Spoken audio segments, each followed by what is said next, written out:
Hello, you guys. How is everybody doing?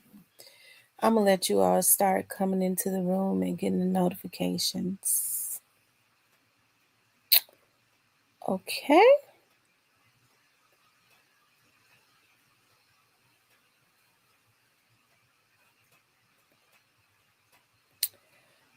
I don't know. I want to hear my song while I wait for you all to come in.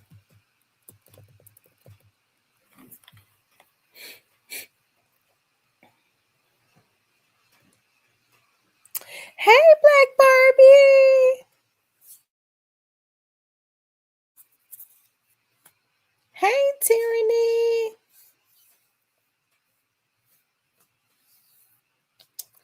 How are you all doing tonight? Tyranny, you must be in the other channel because I don't see your I need to check to see if what's his name? Um I can't think of his name on here. It's right on the tip of my tongue that Cypress was saying last night. He said that he's blocked. I don't think he's blocked. What's his name? Um, I can't think of it because I could check right now. Hey, actual treasure. Hey, Lakita. Black Rose.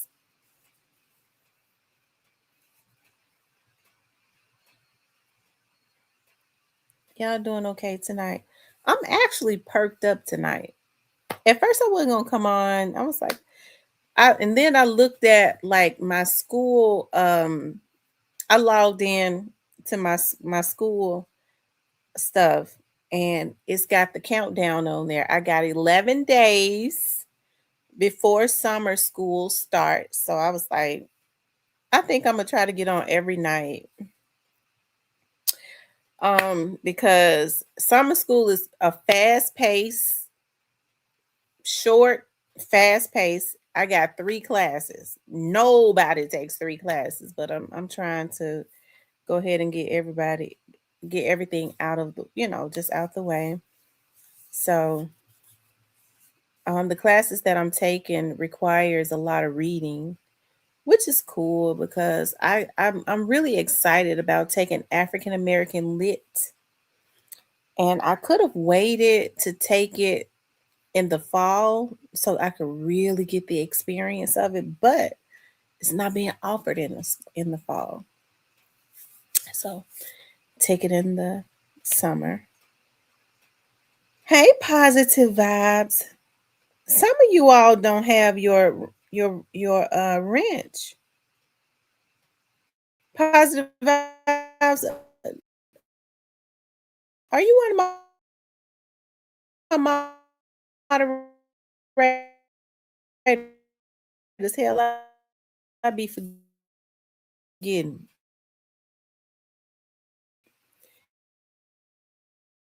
Y'all have to excuse me. I'm drinking,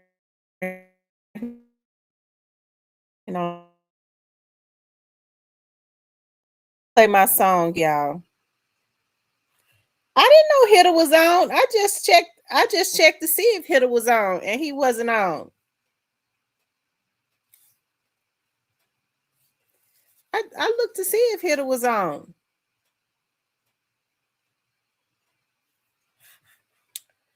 Oh well. We both just gonna be on, I guess. They already messing with the live stream. I think I know who it is that be messing with my live streams. I think I know who it is that be messing with my streams. Um, I think it's messed up too. I think it's messed up. And they think I don't know it's them, but I do. I think it's messed up, and I'm going to confront them. At some point, I'm going to confront them. Um,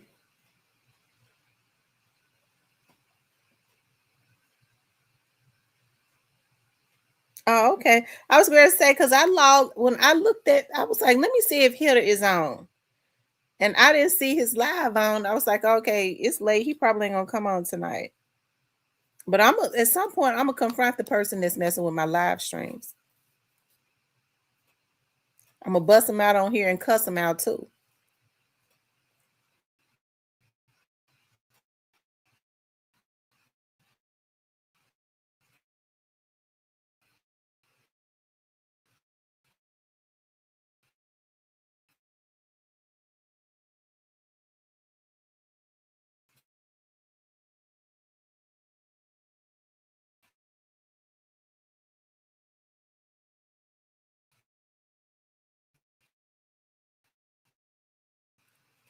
After I sent them an email.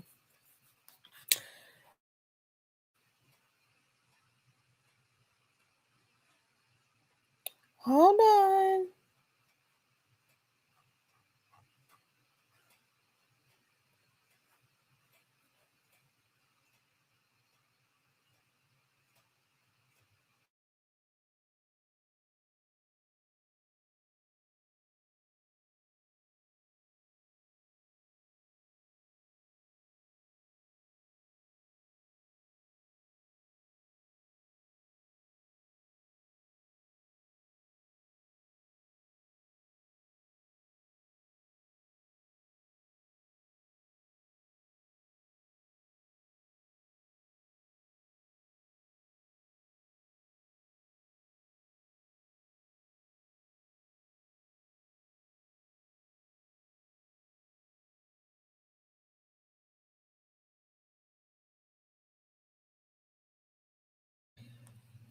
Oh, hold on.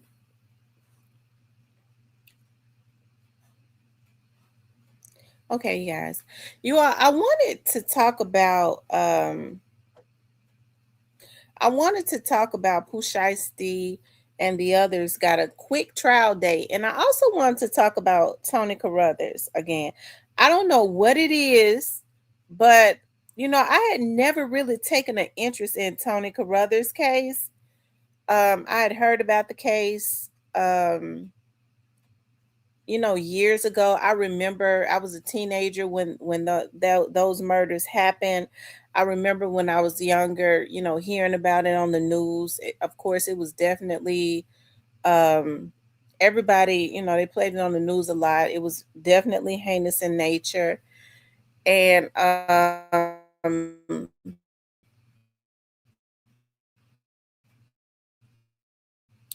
you know, there were a lot of rumors surrounding that. I remember when it happened,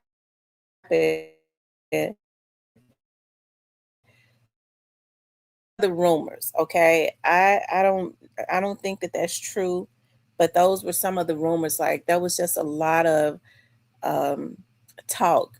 I remember before I ever started working for the sheriff's office that I remember before I ever started working for the sheriff's office, um, people talking about the murders, and then after I started working for the sheriff's office, people talking about, and I think we talked about that last night. And I'm gonna tell y'all why. Like I think I've taken a it's not a fascination, but an interest. When I was doing private investigative work, um, I did a lot of work for the most money that I ever made came from working for capital defense attorneys, right? But it was really stressful because they worked to um, try and get people death row sentences commuted, or if they were looking at if they was charged, they was going to charge them and and and uh, um, bring in the death penalty. Of course, they would. Um, um, it was real stressful for me when I was I was working those cases. Although I would take them because they paid a lot of money, right? But it was extremely stressful. Um, when because it was a lot of stress on the defense attorneys and stuff. And so, of course, y'all know I was reading some of Tony Kurthers' paperwork last night. I think I'm gonna read all of it tonight. And you know, just working with defense attorneys, especially those high-profile defense attorneys. Hey, Diane. Diane, I was getting ready to call you today, and I got busy taking statements. Today I was so busy. I'm gonna call you in the morning though. Before I get started, before I get started at work. But it was extremely it was extremely stressful. And um but the thing about it is, like, I enjoy, like, um talking to people and talking to families, and um yeah, talking to people and families. And believe it or not, a lot of these men and women, when they go to jail, it's so unfortunate. Just like the young man, I cannot think of his name.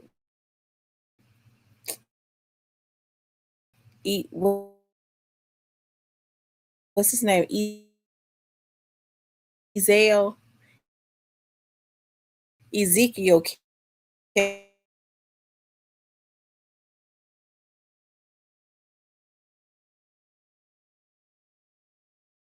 don't think that they gave Ezekiel. Looking at trying to give it to him. Did they give him the death penalty? I'm gonna have to relook at that. I really Ezekiel Kelly is one of those ones. I don't think he should have gotten the death penalty. I think he should do life. He did kill those people. He did go live. But if you look at his eyes, Ezekiel had been given a bad drug. And unfortunately, people don't wouldn't believe this. When Ezekiel started to dry out and he came down off of whatever it was that he had taken, he really didn't remember a lot of what he did, right? And I'm not trying to make excuses. I'm just thinking about now. If do I believe that Tony Carruthers did? Yes, I believe that Tony was involved. I do. But I'm gonna tell you something that bothers me about this. I do believe that Tony should be in jail. What's up, Peter? I do believe that Tony should be in jail. But I have an issue with James Montgomery being out and Tony is getting ready to yeah, those were those demons coming out of Ezekiel. I have an issue with James being out and Tony is getting ready to um, be killed, okay, by the state. I do believe that Tony set put James on to his friend because Cello trusted Tony. I do believe that. And that was nothing right about that. I believe he helped to set it up and all of that.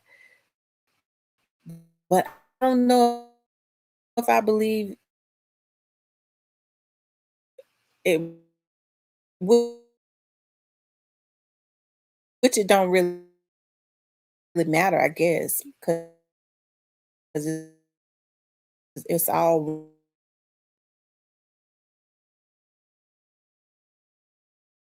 know, after he left it for Montgomery and Montgomery's brother and some of these other people whose fingerprints that they found, um, to unfortunately dispose of these people. Now, um, a lot of the family members, you could tell that the young 17-year-old young man's dad, he said that they're going to be there tomorrow. You know, they've been waiting for this for a long time. But I remember when I started working for the sheriff's office. Am I cutting off bad?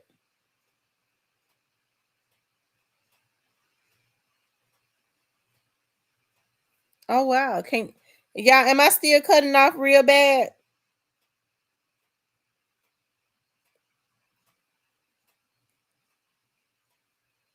I mean, I don't really know what to do at this point.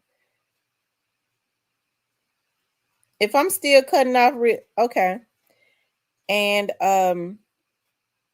and so I think it's extremely unfortunate that oh, when I started working for the sheriff's office, I remember they started um talking about, you know, James Carruthers and Tony Carruthers and James Montgomery. And it's funny because the jailers that work for the sheriff's office,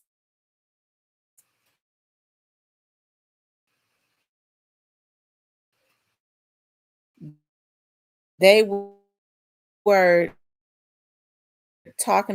they would talk about what they do is they send packages and stuff to the live to stop the live. Whoever it is that's doing it, they're gonna have a heart attack and die. And I'm telling you, they are. Because they're just evil. That's just low down. Why would you come in here fucking with my live? I'm trying to talk. It ain't but 45 people on here.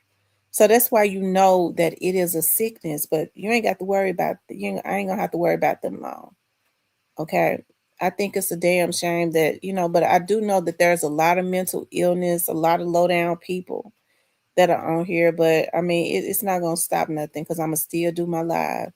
And I'm gonna put into the atmosphere whoever them motherfuckers is, they're gonna have a heart attack and die. And that's in the atmosphere because I'm sick of them. It's a damn obsession. Okay. So, anyways, um, with Tony Carruthers, okay, they talked about how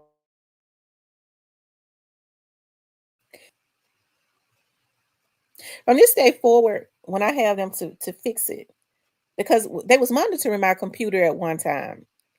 And it's funny because somebody sent me a email and was telling me who it was that was involved in messing with this stream. And they told me how they do it. And so I kind of hired somebody and it stopped to monitor it. It stopped. But it's okay. I know I guess do it again. But anyways, you guys, um but I think that is sad. It's funny because people be knowing. Well, we'll talk about that at the end of the. I ain't gonna even talk about that because sometimes you just have to. The element of surprise is always better.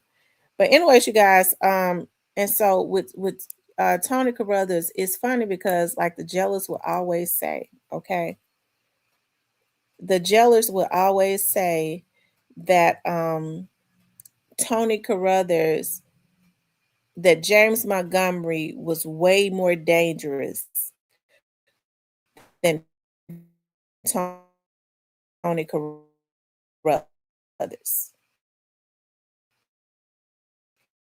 Okay, way more dangerous to Tony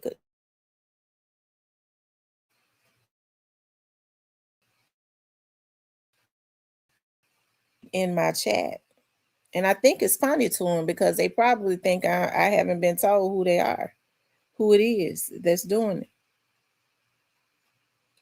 I'm going to be honest. I believe in the death penalty, depending on if it was my family or someone else's family that was unalive. I asked my mother today. I said, "What do you think about Tony Montgomery? Tony Carruthers? You know, based on the crimes, do you feel like what do you think?" She was like, "I don't believe in the death penalty. I don't believe in the death penalty." So um, like I said, I do believe that he had an involvement in it.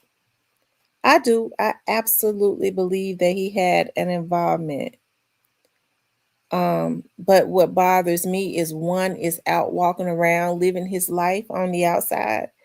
And it was told to me that the one that is on the outside was the most dangerous one of them. But like I said, people always said that Tony was the one. Your super chat won't go through? I don't know what's wrong.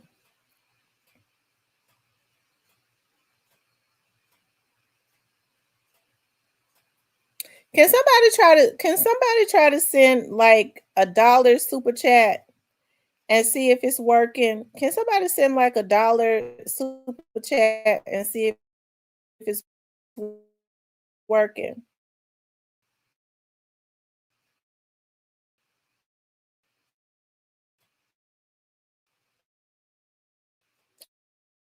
Hey, Miss Rochelle. They are doing it right now.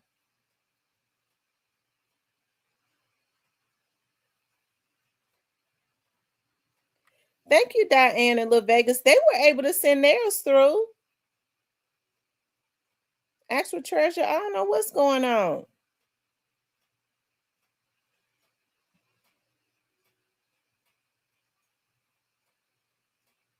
Okay. So, anyways, you guys, like I said, they're gonna execute him. And every you have protesters that are saying just wait until they test the DNA. You had Kim Kardashian. I guess she was all down in Memphis. Um, Kim Kardashian was all down in Tennessee. She was trying to get the governor to stop it. People are saying that they need to just wait until they test the DNA. But here's the thing about that. I don't really know what the DNA would really prove. And let me just say that, and I'm gonna say this because it's obvious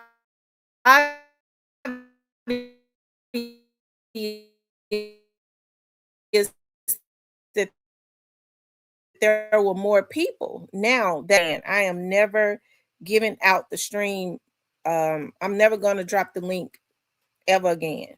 I'm never going to share the link ever again.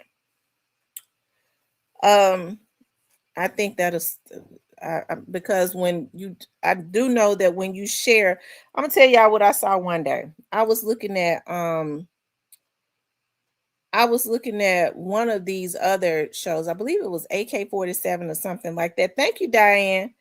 It was AK-47 or one of them, and it was this Hispanic dude that was in his chat that he was communicating with, and he was saying something to him, and then the next thing you know, he was up on AK-47's panel, and AK-47 said, "Wait a minute, how did you get up here?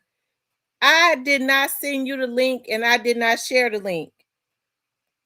And he said some, he was like, I'm gonna have to tell you how I do that. He said, "How you do it?" He was like, it's a way you do it if you share, like, if I want to show like the news clipping or something like that, it's folks that's been hackers, they been hackers, they've been around the people that know how to hack. So I mean, I guess this is what they do to try and sabotage the channel. But like I said, they ain't gonna be able to sabotage it too much longer. Okay. And then I'm not going to renew with StreamYard either. I'm not gonna renew with StreamYard. Because I think it's easier for them to hack StreamYard. Okay. So I think because I do an annual, I think it's up in a I think they said I got like 12 days or something like that. I'm not gonna renew. I'm gonna figure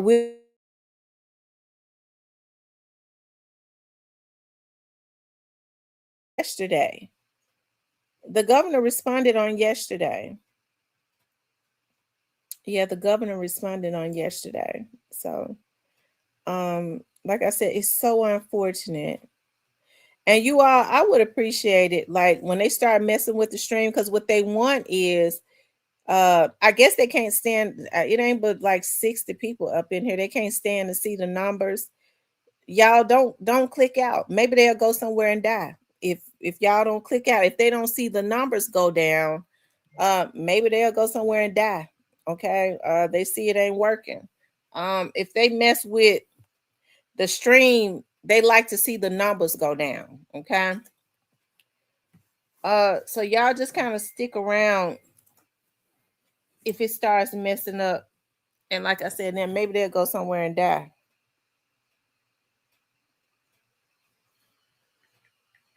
And they probably already sick.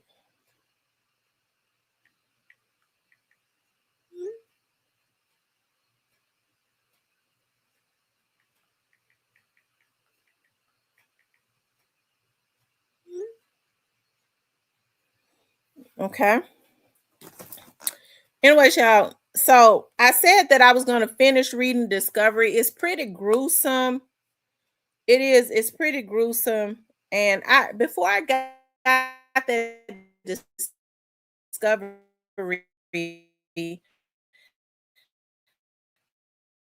I had called one of the clerks, and I was like, you know, I really would like to. I guess my issue is, what's up, Cypress? I guess my issue is, um, hey, Deuce Dizzle. I guess my issue is that,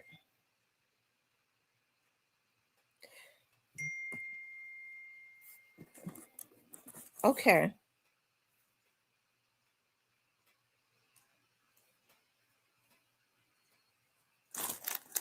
All right, you guys. I am. I got people saying just push through it. Maybe they'll go on. Thank y'all for sticking around. Y'all, this is sick. The person that's doing it is totally sick. It's totally sick. Anyways, you guys, so I like I said, I got 15 pages of the paperwork, and I started reading it, and I just think, just based on, and I'm not a lawyer, I'm just an investigator. And just based on, I guess, the fact that I'm not saying that he should be exonerated. I'm just saying I don't think that he should be executed, because you got the person who police have said, and other people, that the most dangerous one of them is out. He's out walking around living his life. I do hold Tony responsible for the part I believe that he played in this, right? Um,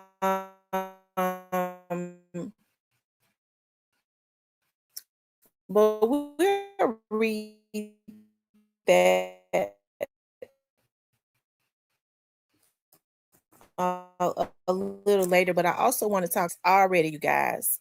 They have set their trial dates already, and right, by a technicality. You're right, with Vegas. It was by a technicality, and that's why he got out. Tony Kurthers said himself. He says that they offered him 25 years. They offered him 25 years, and I do believe that they had offered Tony Kurthers 25 years, because I believe they knew he set it up. Okay, and he did. I think he helped. He did help. Helped to set Cello up, but he probably did not go down to the grave and kill them.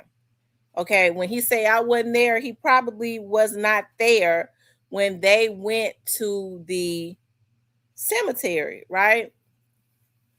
I mean, it's still bad though, because they robbed them and you knew that they was going to kill them. But according to law enforcement, James Montgomery, um, I just think if James Montgomery is going to be out walking free, I think that Tony Carruthers should his sentence should be commuted to life. Tony Carruthers said himself that that they offered him 25 years, and he said he was not doing 25 seconds. Okay, he didn't want to take a deal, and they offered him a deal. Okay, and he didn't want to take that deal. So it's extremely unfortunate. It is. It's very unfortunate. Um,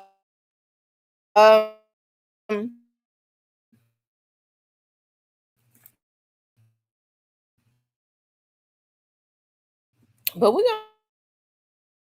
gonna come back to that because I'm gonna read um some more of the discovery. Okay, I'm gonna read some more of the discovery later on. I'm getting ready to talk about Pooh Shiesty, the live star messing up. So I think whoever it is don't want me to talk about Pooh Shiesty for some reason. Okay. Um. Anyways, you guys, Pooh Shiesty and the rest of them, their trial has been scheduled. Now, you get to thinking about, okay, it normally takes a while. Hey, Miss Brenda, it normally takes a while for a trial to be, for them to set a trial, to get a trial date and all of that. But I think that their trial has been set for. Hold on, I'm getting ready to pull it up, you guys. Hold on one second. You all make sure y'all hit that like button for me, okay? Make sure you guys please like, share, and subscribe, okay? Make sure you all please like, share, and subscribe, okay? Hold on one second. You all make sure y'all like, share, and subscribe. I'm getting ready to pull it up.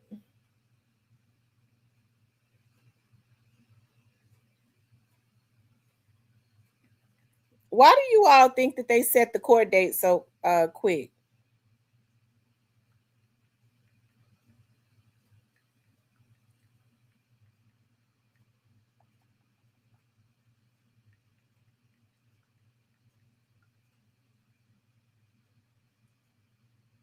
Okay, here it is, you guys. With Vinted, Kayla can easily earn extra cash. She just has to list and sell what she doesn't wear, all with zero fees. Don't wear it? Breaking news, a trial date has been set for rapper Pooh Shiesty and 8 others accused of kidnapping and robbing Gucci Mane at gunpoint. That happened in January. Jeremy Pierre joining us live.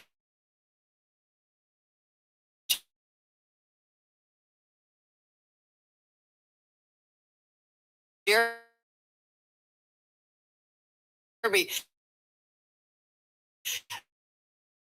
they were arrested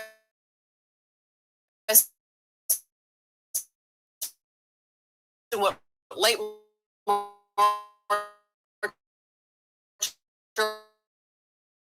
It's all taking place in January.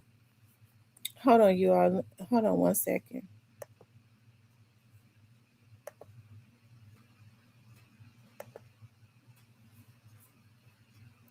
Hold on, guys. Just give me 1 minute, okay?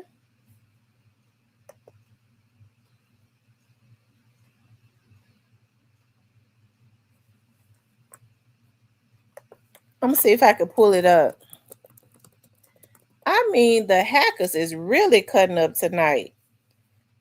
The young man said that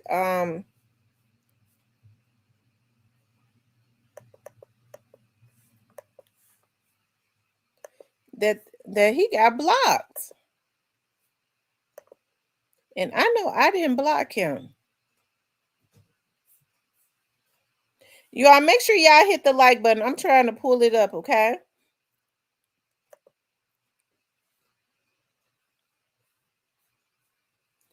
You and me together forever. You and me, just us two.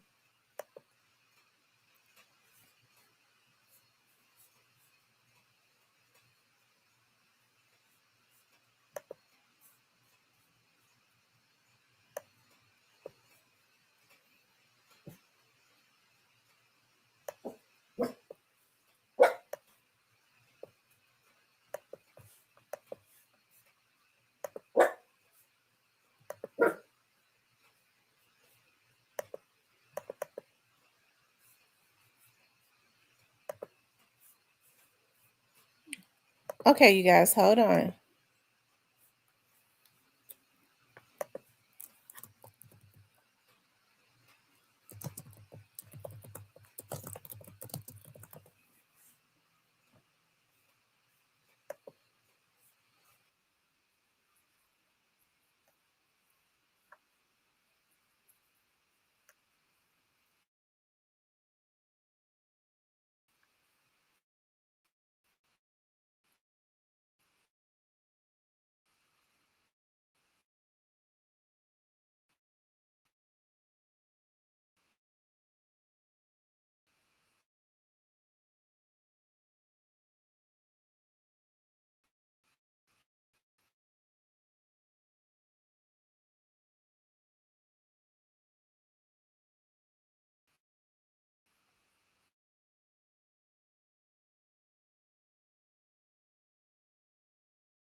This all taking place in January, but the arrest happened in March. We were live. We brought that to you as breaking news when they FBI, TBI, and other law enforcement agencies raided Pooh Shiesty's dad's home, who also remains in custody connected to this case as well. Now, again, all nine of them, excuse me, still in custody, and their trials will be held July 6th. Now, remember, Pooh Shiesty and Big 30, they are connected in this case as well. Shiesty's lead attorney, Bradford Coyne, stepped away from the case in April last month. However, he still has attorneys on his team representing him. Now, of course, we're going to continue to keep our eye very close on this case. Pooh Shiesty, if convicted, could face up to life in federal prison.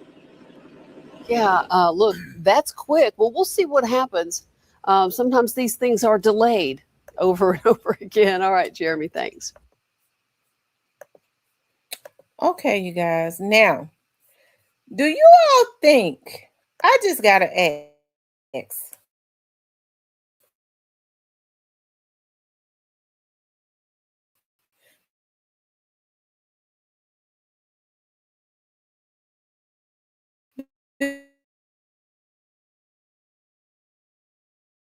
do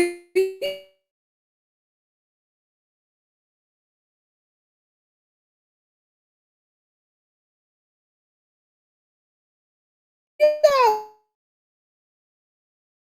believe that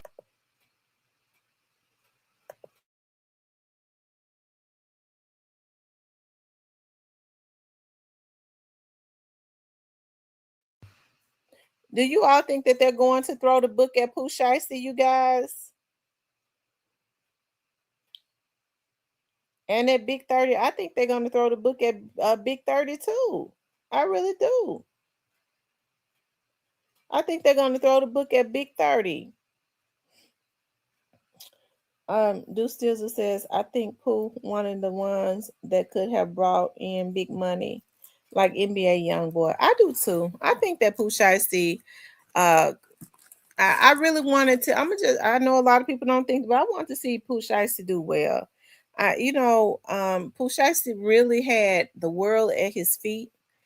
I really hate that he did not, unfortunately, didn't understand or don't know, didn't understand or didn't know how to handle the fame. I really hate that Pooh Shiesty allowed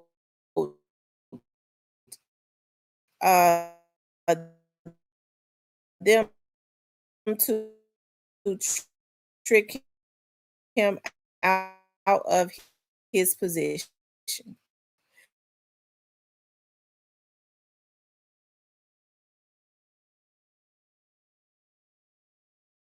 Share and subscribe. He says they made some bad choices. They did. They made bad choices, and I think they're gonna make them pay for that. The only way they don't pay for that is if they got attorneys that people working within the Dallas judicial system that is helping them to pay off the jewelry. Okay, to pay off the jewelers. They done paid off the judge or something. I think that's the only way they're not gonna get got. And it's very unfortunate. It is. It's very unfortunate. Um, it is. It's very unfortunate. I hate that Pooh did this to himself. I really do. And I think the thing that it still I'm like I can't understand is how Pooh father is going to be right there with him, um how is his father going to be right there with him and allow his son who had the world at his feet help him to crash out like that? You know what I mean? Like, you would think that with somebody parent being there um, with them, they would have been saying, no, son, if nothing else, no. His dad, they say his dad is in the industry. His dad is uh sure, why didn't he know to go get a lawyer to do, I can't understand why they went in there and did that. I don't. I guess they thought that they would get the opportunity to rap about it. I think that they felt like they would get the opportunity to rap about it. I mean, I don't know. I really believe that they let Gotti gas them up. And I know folks say, well, you be trying to blame Gotti for everything. I ain't trying to blame him, y'all. I mean, it's the truth. I think Pooh allowed Gotti to, and the daddy allowed Gotti to make a fool out of him. It says greed could be the only reason, period, in my opinion. Yeah, yeah.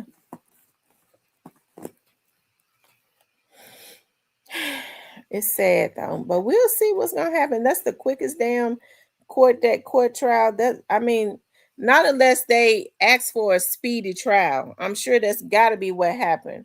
And you could do that. You could ask for a speedy trial, and that's probably what happened as it relates to them, child. So that's gonna be interesting, you guys. It is.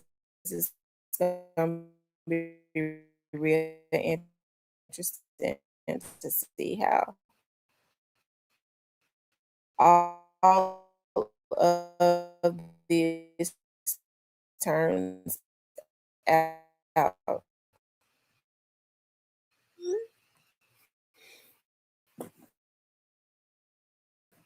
It says they did get egged on by Big Head. Yeah.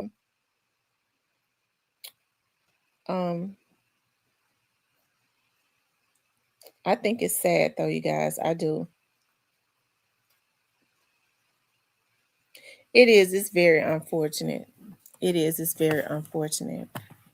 You all make sure y'all hit that like button for me. Make sure you guys please like, share, and subscribe to the channel. Okay. Make sure you all please like, share, and subscribe to the channel. So, like I said, it's gonna be interesting. I like I said, I think the only way that Pooh Shiesty and them are going to get off with this is if they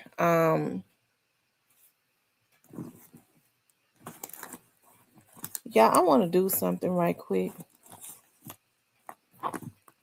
Because when I read a little bit of this discovery in a few minutes, I don't want them to be messing with the live. Yeah, hit the like button for me.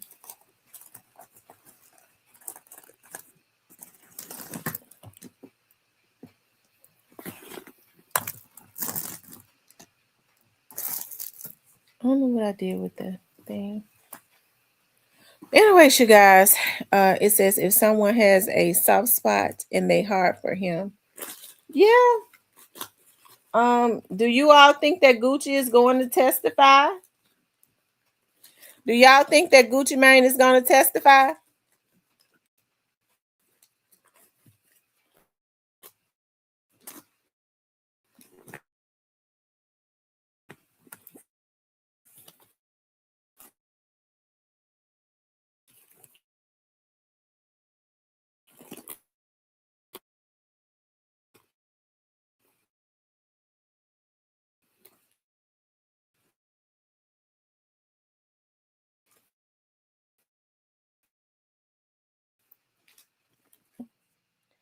Um, y'all, it ain't gonna matter. People focus on Gucci, and then they got to worry about the ones that's got the. They got to worry about the dudes that was with Pooh Shiesty that ain't got no money for attorneys. You know, they got federal public defenders. I mean, they're way more dangerous to him than Gucci ever could be. Gucci and the rest of the victims. That's who they need to be worried about more than anything. Um. So, I mean. All I can say is it's a bad situation, but here's the thing. They put themselves in that bad situation. They can't blame a soul. They put themselves in that bad situation. So, because that should have never happened. So, when people, and what I can't understand is the nature of people. The nature of people, they want to blame Gucci Mane for Pooh Shiesty and 30 and them going in there and doing what they did. There is no excuse. They tricked themselves out of their position, and Gucci went up even more. Okay, off of what his music and Shiesty's that took the stock up even more, and Gucci getting every dime of that. So I don't understand why Shiesty didn't have better when you got somebody like Gotti who like to send people out. Okay, I can't understand how Gotti letting Gotti send them out. I guess because he got a little bit of money. I said, yeah. Hold on 1 minute, you guys. I started to do this before I got on live.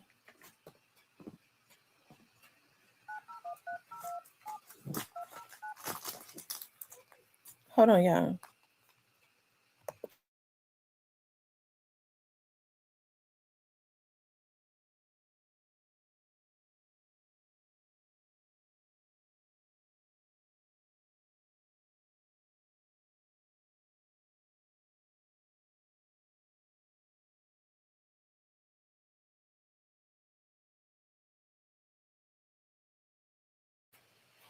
Okay, you guys, I'm back.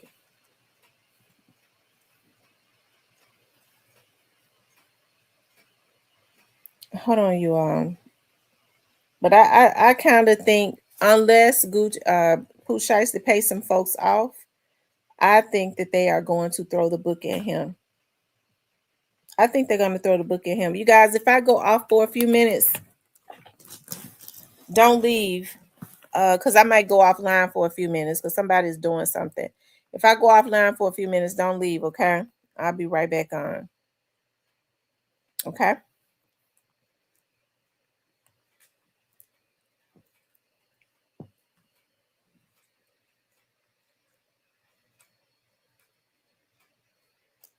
Okay.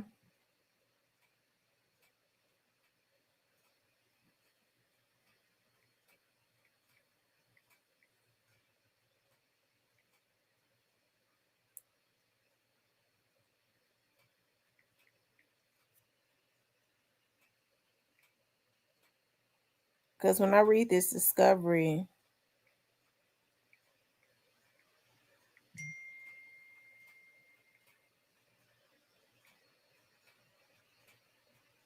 hold on.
Okay, you guys, I'm back.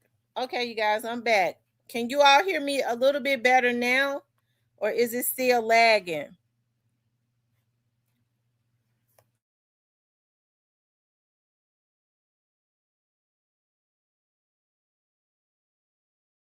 Think that they are going to try and throw the book at Pooh Shiesty unless they have, and Big 30 and all of them, unless they have bought the jewelry. Unless they have bought the jewelry, okay?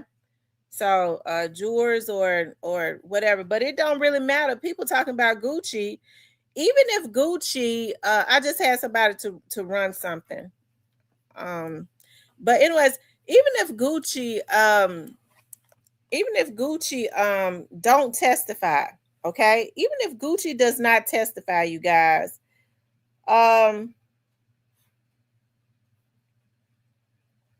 I think they still have a lot to worry about if they have not bought the people on the jewelry. Okay, I think they still have a lot to worry about. And I believe that one of the reasons that the trial is so quick is because you can request file a motion for a speedy trial. Okay, you could yeah, for a speedy court date and all of that. So I'm pretty sure that's what it was. That's what it is. Um, Even like I said, you had a person that was assaulted. Are the other guys who got the do they expect for the other guys that's got the um federal public defenders, do they expect for them to take the charges? I think maybe they need to worry about them. They're not going to want to go and do a whole lot of time for nobody else. They're young dudes, okay? So they're all young, so they may need to worry about them. There's no telling what is going on with that. But as far as Pooh Shiesty, I really hate. Hey, King Deshaun, I really hate that this happened. Um, as it relates to Pooh Shiesty, okay? Because like I said, Pooh Shiesty had the world at his feet. Pooh Shiesty had the world at his feet. So I really, really hate that he did this to himself. I hate that he did this to himself. So y'all, it's really a sad thing. It really is. Um, It really is. So, like I said, if you can't, I mean, if a person's father helps them to crash out, I don't really know what this world is coming to. Really, I don't. I don't really know what this world is coming to. So, like I said, it's gonna be interesting. Like they said that the trial is supposed to be, I guess, in the summertime. So I'm sure everybody's. I don't know if they're going to. I don't really know if they are going to. I don't really know if they are going to televise it, but I'm sure people might go if they got a court date that quick.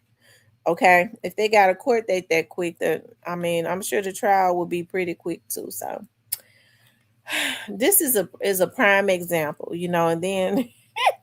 It's something, you know. They got a speedy trial. You know, maybe you got to help them to get a speedy trial or something like that. So I don't know. I don't know. So since well, now I'm not gonna give him that much power, okay? Because he ain't got none. But like I said, I hate that Pooh Shiesty allowed Yo Gotti to trick him out of his position, and that's exactly what he did. Pooh Shiesty was still. I've said this from the very beginning. He was still a 1017 artist, which means until he was able to get out of that contract, he was still signed to Gucci. He was one of the biggest artists. He was at this when he got out of jail. There was a lot of anticipation. It was Pooh Shiesty this, Pooh Shiesty that. He kind of drowned out all of the other artists, uh, that was on CMG. Okay, all the artists that was on CMG, he kind of drowned them out. So, Gotti pushed Glorilla, right? He want to make her his bread and butter, and um, Pooh Shiesty had overshadowed that. And I still say that Gotti looked at Pooh Shiesty as competition because he was competition. That's just the truth of the matter. You sign to his enemy, he is still competition. He is still competition. Right. And so if I think he put in their heads that they was gonna get this much money, that Pooh Shiesty's own damn daddy wasn't even thinking right. Okay. His own daddy was not even thinking right. He helped him to crash out, which is really sad on a whole nother level. And so they all went crazy, even Big 30. Big 30 didn't think about, he been out all that time. If he was supposed to get a deal with CMG, Big 30 been out all that time. Yo Gotti could have been signed Chopper Gang or whatever. He could have been signed him if he was serious about doing it. Right? He could have been did it. But he didn't do it. He made an ass out of them. And I believe he wanted to try to gas them up to go over there and kill, just like he did the rest of them, the other dudes. I think he really wanted to gas them up to go over there and kill Gucci. It's just that at least Pooh Shiesty had enough sense, because they said that Pooh Shiesty said to them, don't kill him. Okay. They say he said don't kill him. I'm glad at least he had enough sense to say that. So, yep, as a father, you supposed to set the right. He was supposed to set the example. And so that's I to me, I don't understand it for the life of me. And that's a scary thing. How the hell you get your damn thing open? Sit down.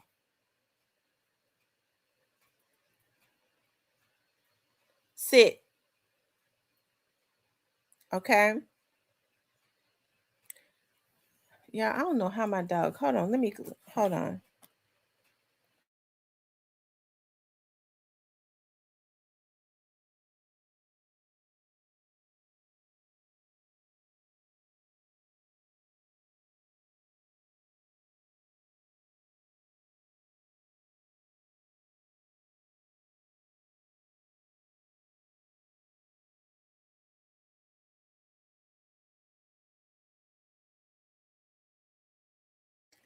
Yes, they are. He got that door open. I don't know how he did it. Now that's Roscoe. That's Roscoe, the scary one. Anyway, y'all, make sure y'all hit the like button. So, like I said, this is gonna be interesting. But I hate Pooh allowed them to trick him out of his position. You think about it though, Pooh Shiesty is still he's still young.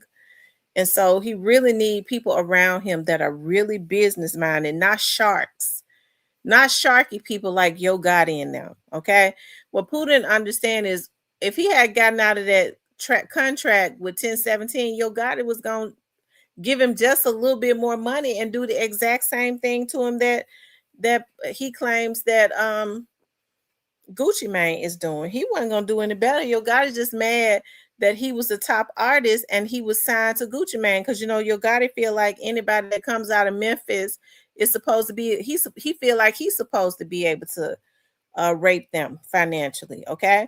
And if he can't do that to create generational wealth for his family and stuff and get them a little bit of money so he can own their name and all of their stuff, what he likes to try to do is just like he did Dawes, send somebody to kill the CEO, right? And that's the exact same thing. He has a pattern. He like to kill CEOs because he think he gonna be the last one standing. Okay. And so, but I'm glad Pooh Shiesty didn't take the bait. Straight drop them was too dumb. Okay, they did it. They thought that they was really gonna come up off of the back of Young Dolph. Unfortunately, he's sitting in jail for the rest of his life. And I'm pretty sure somebody telling him that Yo Gotti is a god and gonna be able to get him out one day, but he ain't.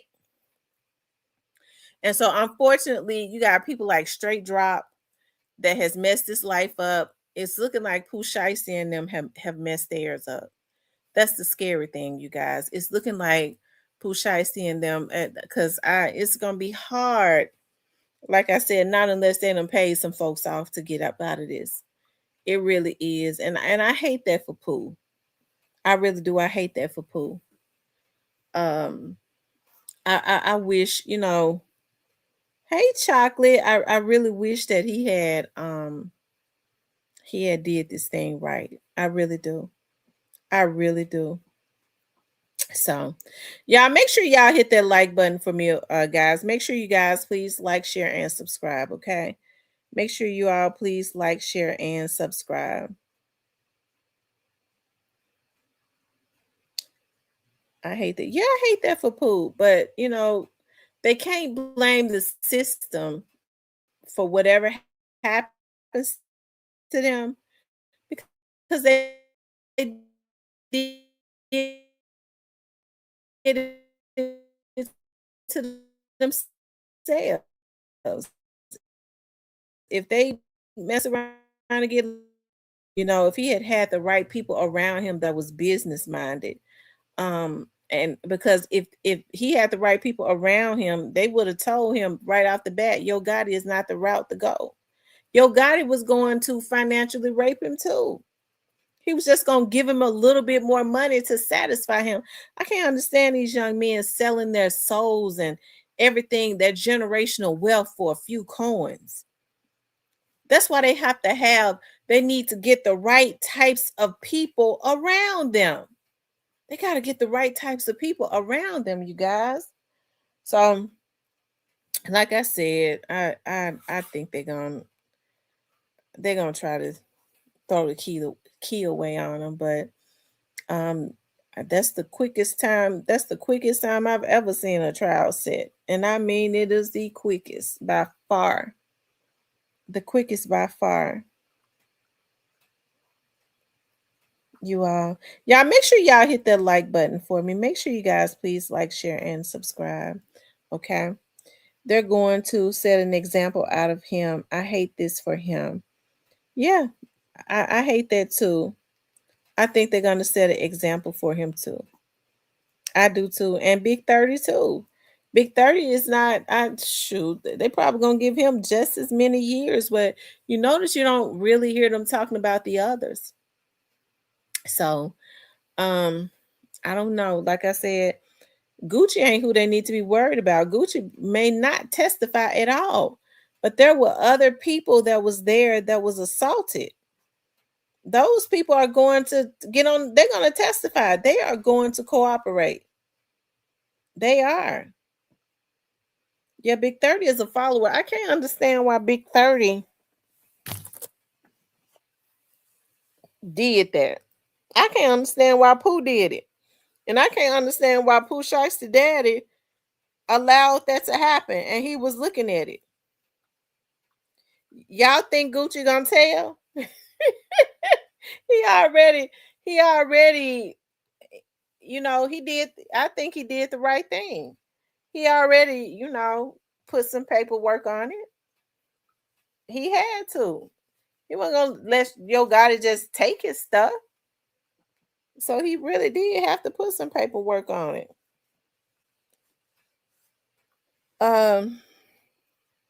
They said the daddy thinks like a YN. I tell you, that's a damn shame, ain't it? Who has the Princess lawyer? They in Texas. Yeah, but they in Dallas. They're in Dallas and not in Houston. I mean, but he could they got him a speedy trial. So I don't know, maybe they will. But who's taking care of the other young men that's got the because y'all know that's gonna be a problem if the other young men are convicted. Not only that, are they all gonna be tried together? Mob Ties did what Pooh said. Remember, they wasn't getting along allegedly. Yeah, a father is supposed to protect. A father is supposed to protect.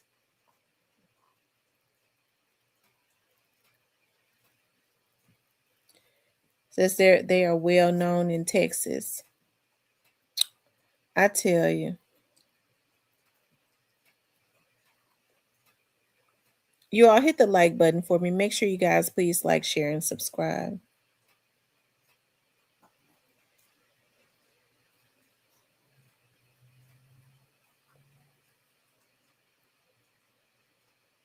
Mm.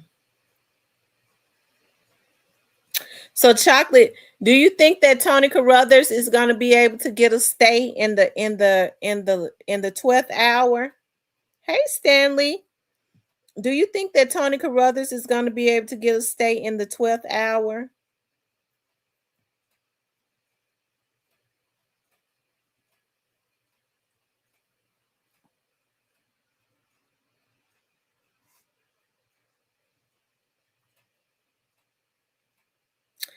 Yeah, I think that Governor Lee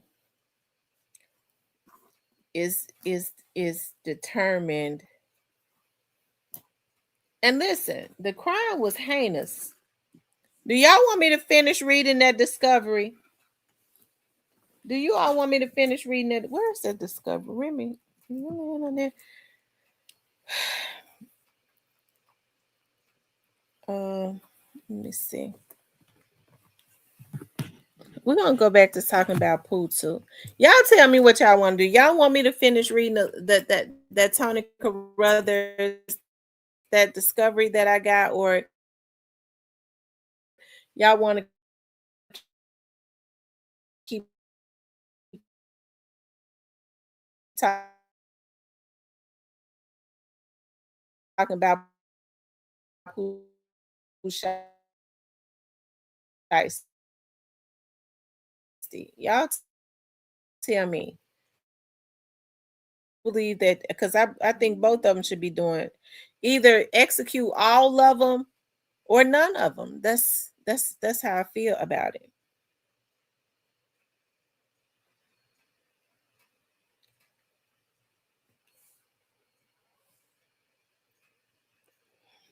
Let's see, you guys.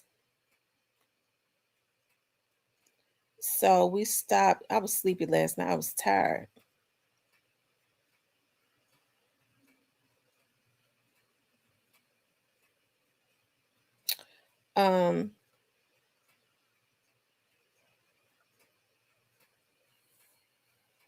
So I think we stopped at the Jeep Cherokee.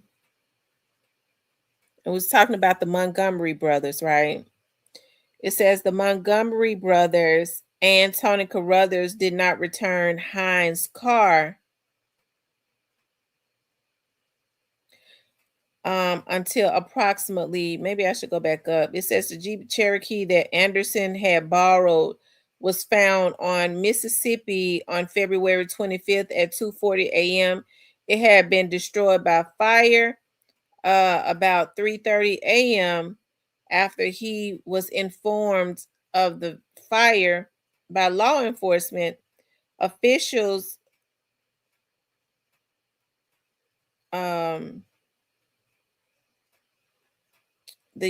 Okay, so it says Harris, because I don't know if I want to say these people's names, so I have to think about it. Harris telephoned Dolores Anderson's home, and Miss Briggs then discovered that neither her aunt Dolores nor her cousin Marcello's had returned home. Briggs filed a missing persons report with the police. The Montgomery brothers and Tony Kurthers did not return Hines' car until 8:30 a.m. on February 25th. The car, it says Hines drove James Montgomery and Tony Kurthers to Montgomery's mother's home and then drove away with Jonathan, whom Hines described as acting paranoid and nervous, repeatedly told him that they had to kill some people. About 2 hours later, Montgomery and the petitioner came to Hines' home looking for Jonathan. Hines advised the petitioner and James Montgomery that he was celebrating his birthday, and he asked James Montgomery to give him a birthday present. James agreed to give Hines $20 after he picked up his paycheck. And James also agreed to have Hines' car washed immediately as a birthday present. Hines, the Montgomery brothers, and Tony Kurthers drove to a car wash, and James Montgomery paid an unidentified elderly man to clean the car. The man cleaned the interior of the car and the trunk of the car. Neither Carruthers nor James supervised the cleaning of the car. After Jonathan Montgomery abruptly left the car wash, the petitioner, which is Carruthers and James Montgomery, asked Mr. Hines what Jonathan had told him, but Hines did not tell them. Several days later, James Montgomery came to Hines' home and offered Hines an AK-47 assault rifle because Montgomery said he had heard that Hines was into it with some people on the street. Montgomery told Hines the rifle had blood on it. Hines testified that he interpreted this statement to mean that someone had been shot with the weapon.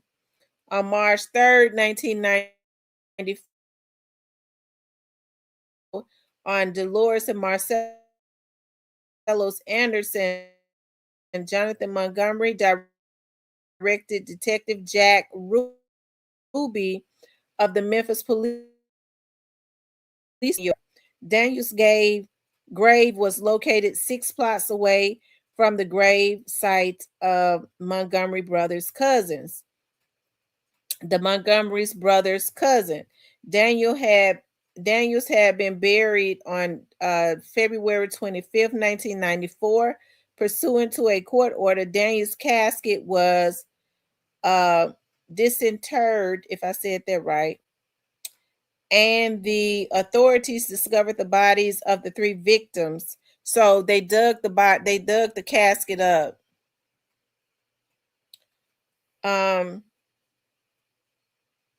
Okay. The victims were buried beneath the casket under several inches of dirt and a single piece of plywood. As employees of the cemetery testified that a pressed wood box or vault had been placed in Daniel's grave during working hours on February 24th, and it would have taken at least 2 people to remove the box. Daniel's casket had been placed in the grave inside the box on February 25th, and according to Dr. Hugh Berryman, one of the forensic anthropologists who assisted in the removal of the bodies from the crime scene, there was no evidence to suggest that Daniel's casket had been disturbed after she was buried. Thus, it can be inferred that the bodies of the 3 victims were placed in the grave and covered with dirt and a piece of plywood prior to the casket being placed in the grave. Okay.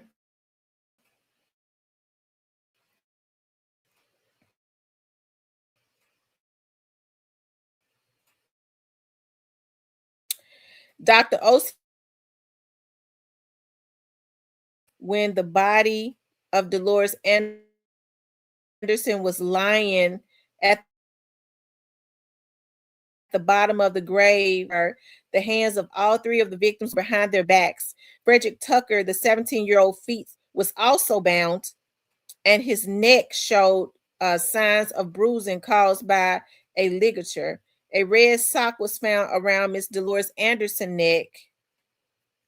Marcellus Anderson was not wearing any jewelry. Dr. Smith testified that Dolores Anderson died from asphyxia caused by several factors: the position of her head against her body, dirt in her mouth, and nose, which means they buried her alive. Okay, she was inhaling the dirt. and trauma from the weight on her body. So they threw they threw her son and the Mr. Tucker on top of her. So they threw her in the grave first, and then they shot the other two men, in which it didn't kill them, and then threw them in the grave on top of her. And then put the casket on top of them. Put dirt on top of them, and then plywood, and then the casket. Threw the casket on top of their bodies.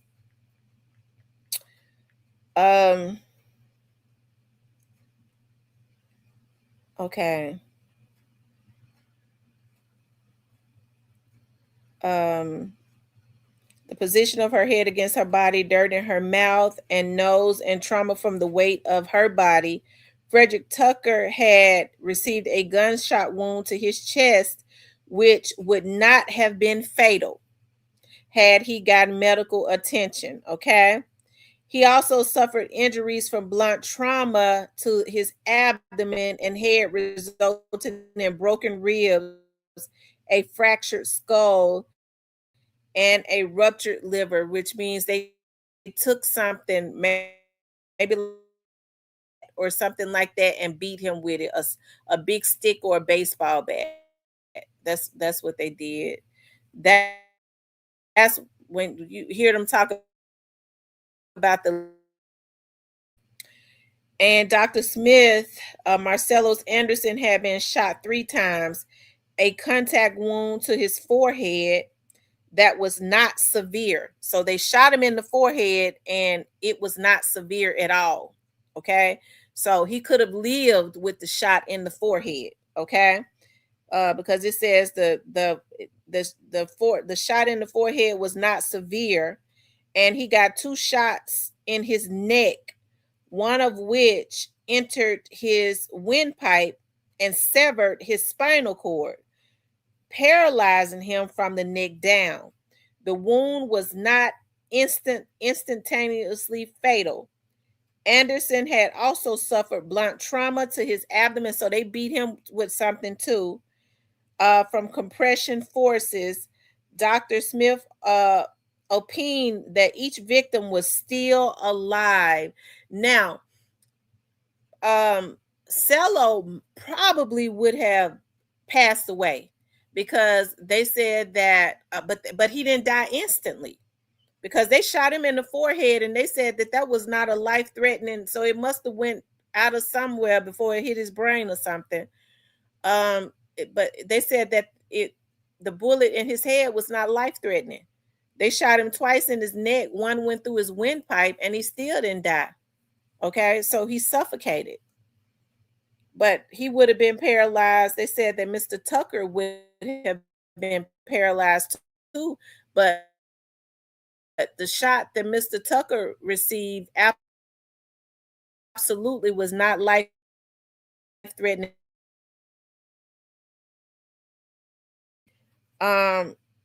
Defendant James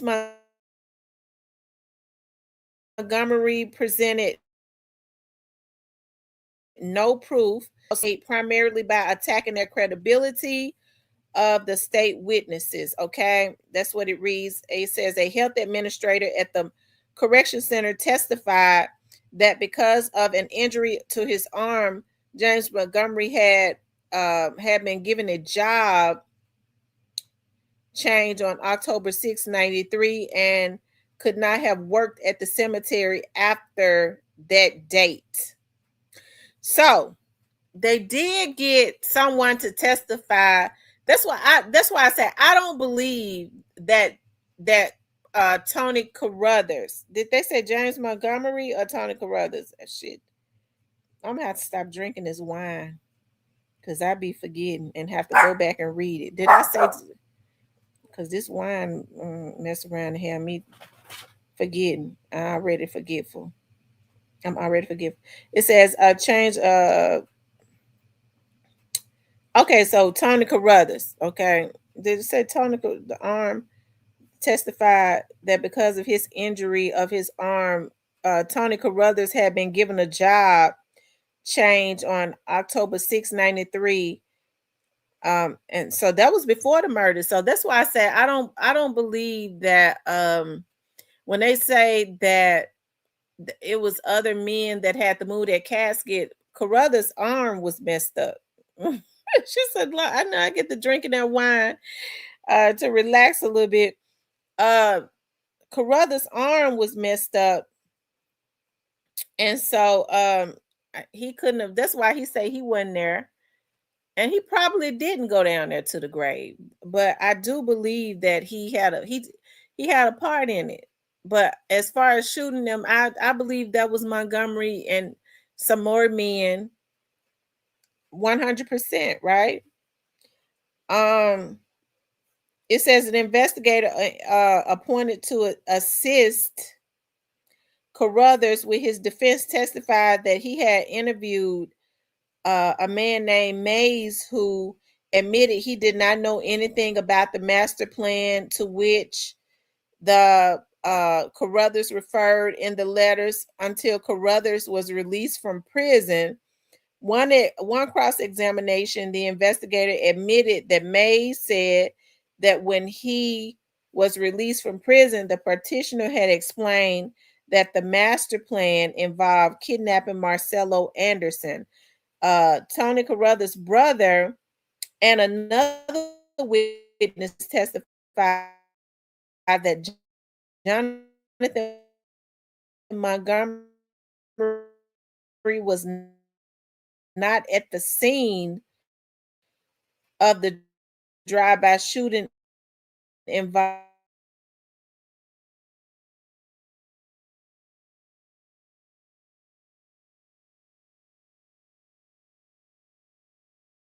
testified that he and Tony had been visiting a friend between the hours of 1 a.m. and 2 a.m. the day before the homicides were first reported on the news. This testimony was offered to provide at least a partial alibi for Tony for the early morning hours between February 1994. However, on cross-examination, James admitted that he did know the exact date he and Tony had been together. Tony Carruthers also called Alfredo Shaw as a witness after seeing television news reports about the unalivings in March of 94.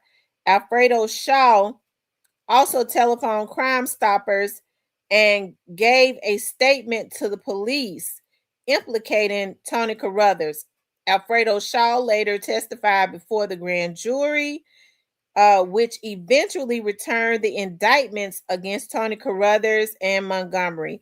Prior to trial, however, several press reports indicated that Shaw had recanted his grand jury testimony, professed that the statement had been fabricated, and intended to formally recant to the grand jury his testimony.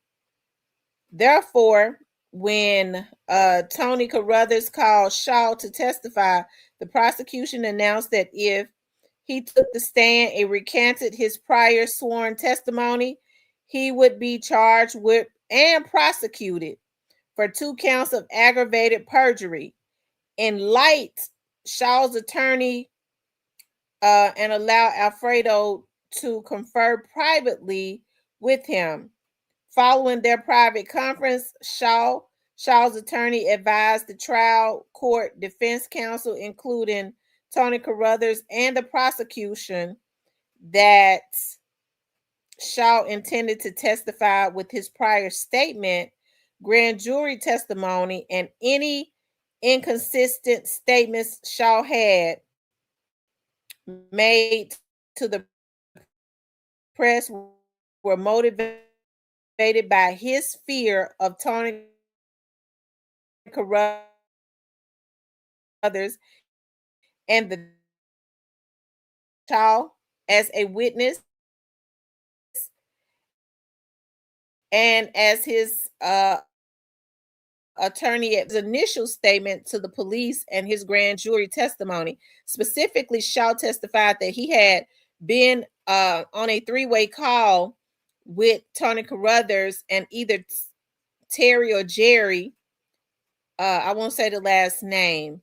And during this call, according to Shaw, Kurthers had asked him to participate in these murders, saying he had a sweet plan and that they would each get $100,000 apiece and a kilogram of cocaine. Following the arrest for the murders, the partitioner, Tony Kurthers, was incarcerated in Shelby County Jail along with Shaw, who was incarcerated on unrelated charges. Tony Kurthers and Shaw were in the law library when Tony Kurthers allegedly told Shaw that he had some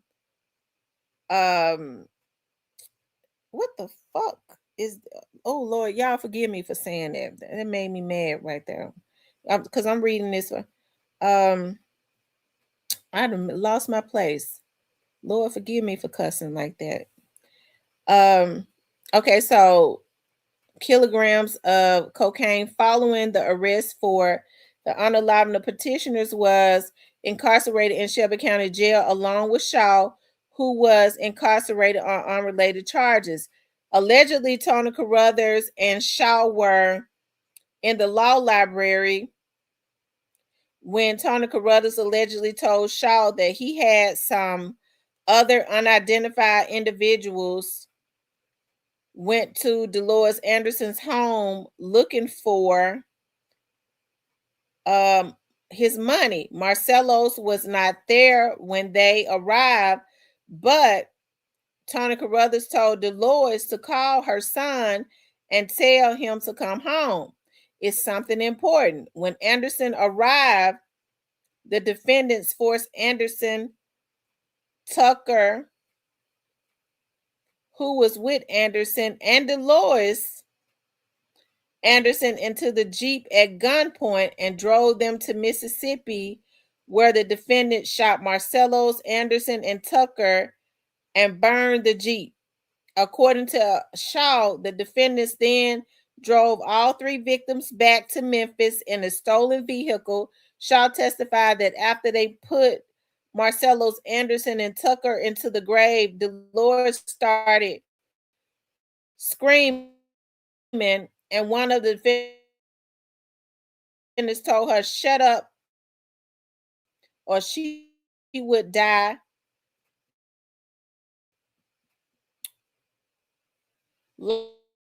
Like her son, and Tony Kurthers also the bodies would never have been discovered if they wouldn't have went and told them folks. Now, let me just say this. They're saying, okay, so now we heard what the medical examiner said. Now, people get stuff wrong, okay? Where my glasses at? I can't see shit. But we heard the medical examiner say, now there's a discrepancy right there. Okay. And I'm not saying that it didn't happen, but there is a discrepancy right there, right? So when you so if Mr. Shaw says that Kurthers told him that once they went down there and shot to Mississippi and shot them and then brought them all the way back to Memphis.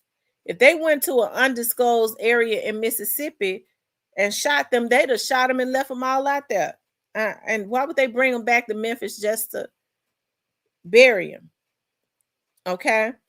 But then you heard the medical examiners, you heard them say that she was thrown into the grave first, and the boys were thrown into the grave on top of her. And that's how she ultimately passed away too, from suffocation, from the way that her head was in the dirt when they threw her down there. They threw her down there first, and then they shot, I believe they shot them when they got out there. Okay. And then they threw them on top of her. So it could not have happened like that.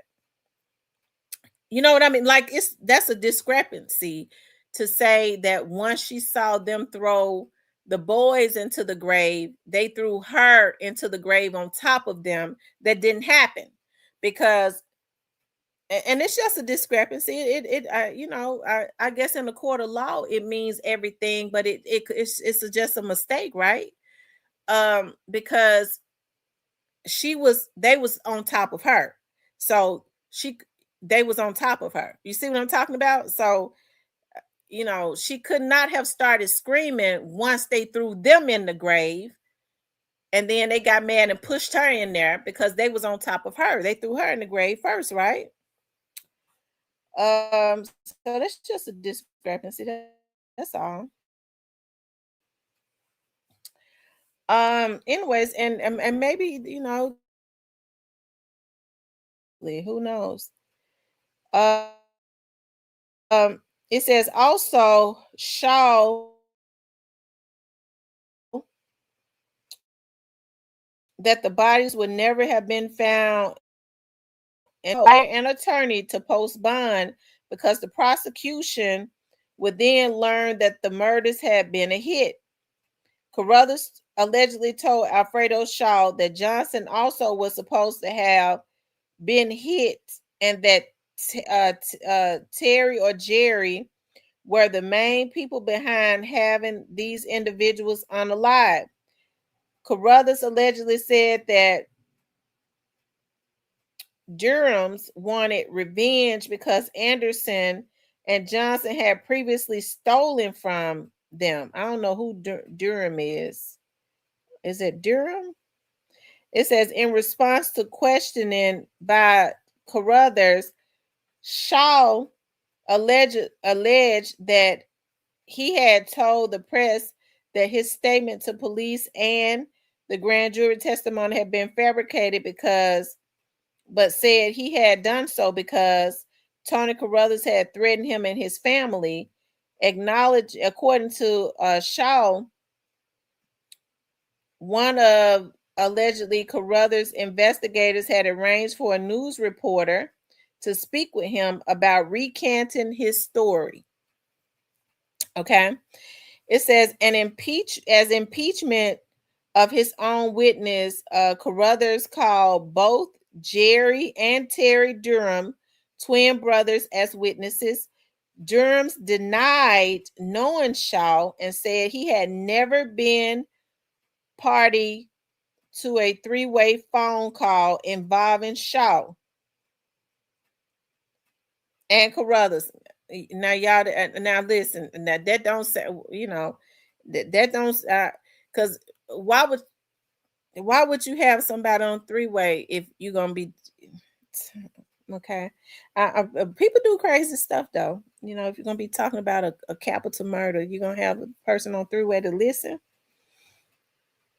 Oh Lord Jesus. Tony Carruthers also called attorney A.C. Warden, who testified that he was initially retained by Carruthers. That's why Carruthers didn't get off. Lord have mercy. Nobody retains him. It says the Carruthers' mother to represent her son these murder charges, but was required to withdraw because of conflict of interest. Tony Carruthers called an administrative assistant from the Shelby County Jail who testified that jail records indicated that Shaw was not in the law library at the time, as he said he was with Tony Carruthers in either February or March of the 1994. Remember, he had said that Carruthers had confessed to him that he did these unalivings while they was in the law library. Whenever they go to the law library, because I work for the sheriff's office, they have to sign out. They have to, a lot of y'all done been to jail up in here. It has to be documented when they come out of the cell for wherever they're gonna go, right? And they're saying that it was not documented that he had ever been in the law library with Kurthers. Okay. By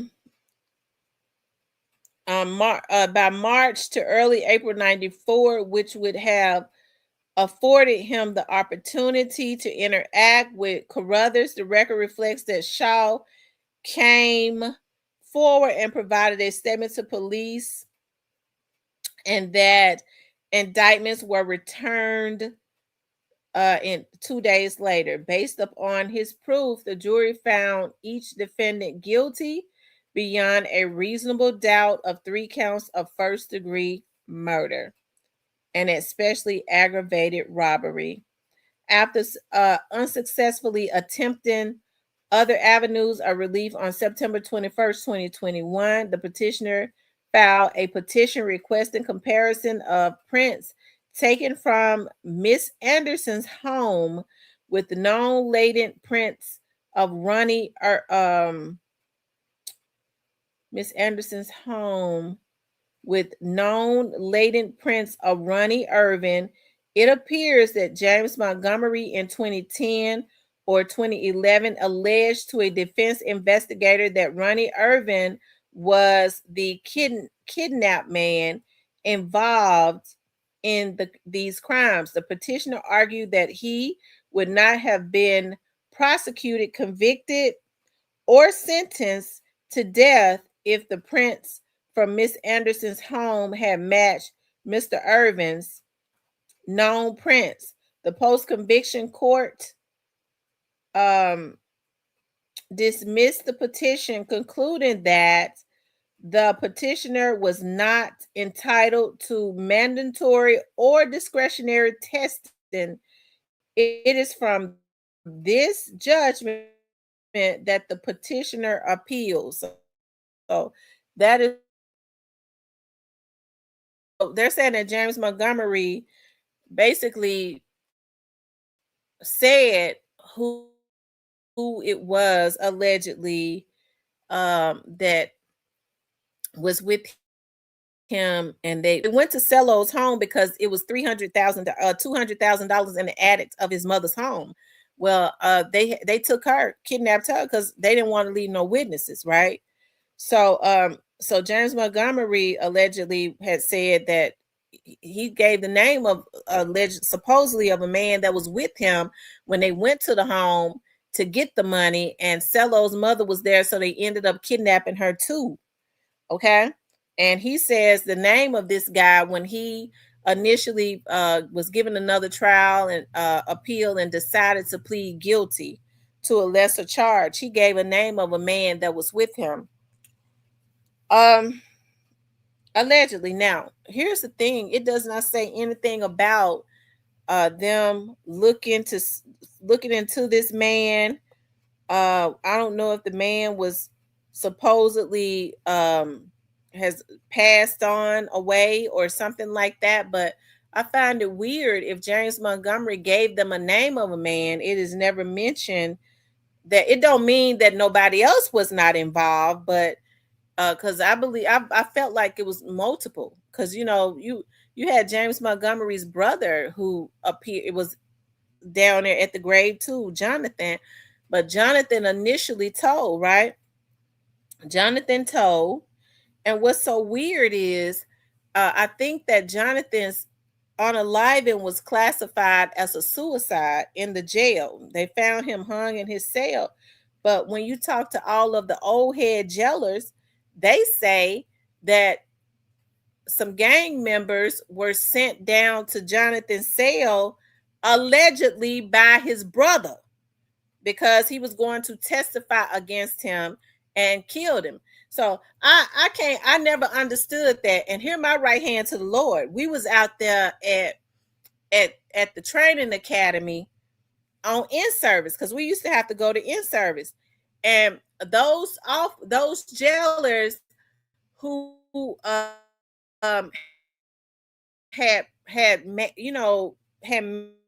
man pod and all of that, they talked about a lot of lot of the stuff that Montgomery had did, they are sentenced. So he had wanted a gun, I guess, for protection. And so they said that somebody snitched, and DRT went in when somebody snitched. DRT and the gang unit went in to do a shakedown on Montgomery's cell. And when they went in to do a shakedown on Montgomery's cell, Montgomery was standing there laughing at them and said to them, "Y'all late, because I already sent the pistol. He had sent the pistol by another inmate that was going to the correction center, wherever it was that they was going to serve out their sentence, a whole month ago." He told him, "Y'all late. Y'all shaking down my cell. I've been sitting there. It's going to be waiting on me when I get up there." So he had already sent the pistol by another inmate out of the jail so that he could have some protection when he got to wherever it was when he left the 201 Populous to serve out the rest of his time, right? And they also talked about his brother, the one that they're talking about, Jonathan. They talked about Jonathan, and they talked about Jonathan, and they said that Montgomery. They said that Tony Kurthers was more mentally ill. They said that James Montgomery was more of a cold-hearted killer. Okay. So, but I don't know. That's just allegedly.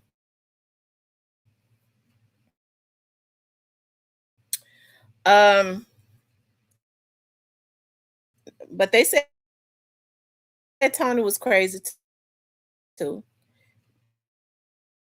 Of certain offenses, including first-degree unaliving, may at any time file a petition requesting the performance of fingerprint analysis of any evidence that is in the possession or control of the prosecution.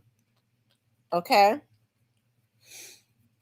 Law enforcement analysis of any evidence that is in the possession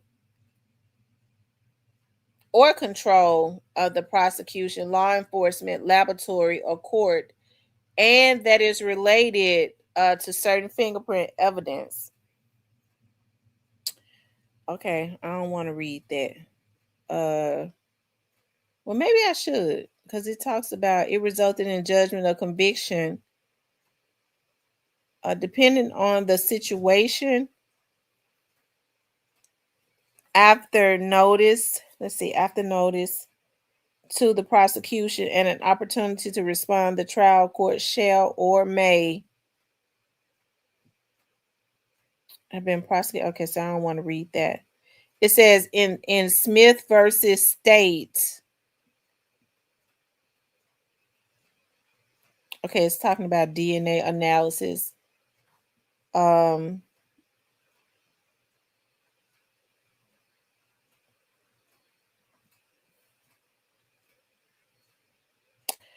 It says the court does not find that a reasonable probability exists that Tony Kurthers would not have been prosecuted or convicted if the hoped for results are obtained through the requested fingerprint analysis, or that a fingerprint results that would have been rendered the petitioner's verdict or sentence were sentence more favorable if the results had been available at the proceeding, leading to found fingerprints of somebody else. They still feel like that Tony Kurthers would have been convicted. They're saying that they don't. They said that they don't feel like it would have made a difference. Other fingerprints being on the scene, they don't feel like that makes a difference. It says, first, even if Mr. Irvin's fingerprints had been found in Miss Anderson's residence prior to the indictment and or trial and or sentencing in this case, there was no proof explaining the relevance of the fingerprints at the time. The alleged connection of Mr. Irvin to this case was not known until 2010, more than a decade after the indictment,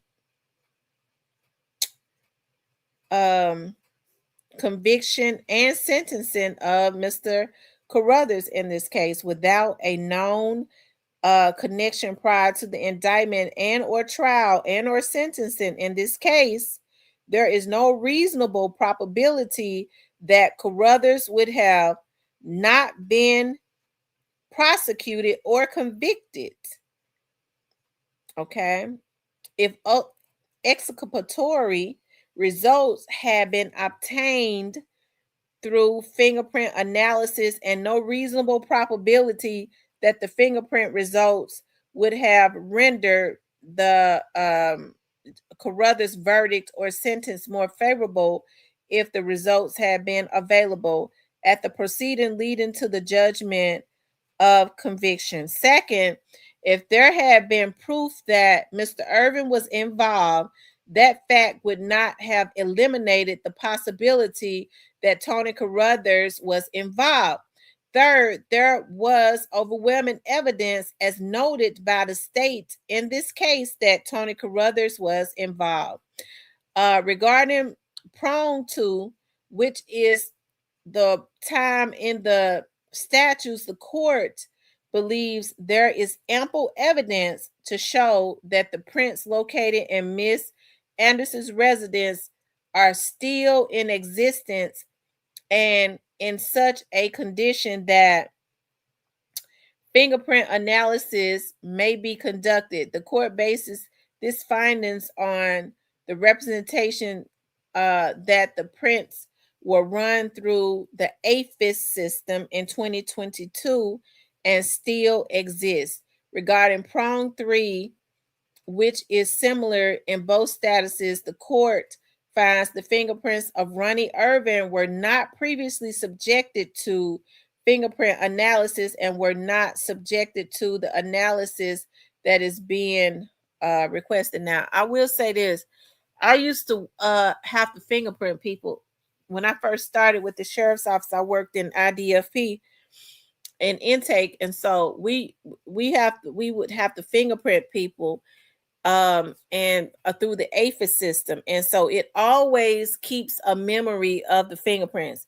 So when people would come in, when I was working in the booking window for a little while, and people would come in and they would, let's just say they would get they didn't have any ID, and they would get a bogus name. So we would, when they would come to the booking window, we would have to tell them, put your fingerprint on that. So we would always be able to tell the officers it's another name that's coming up, because their name will come up when they put their fingerprint on the fingerprinting thing in the booking window. 3 things would come up. Their real name would come up.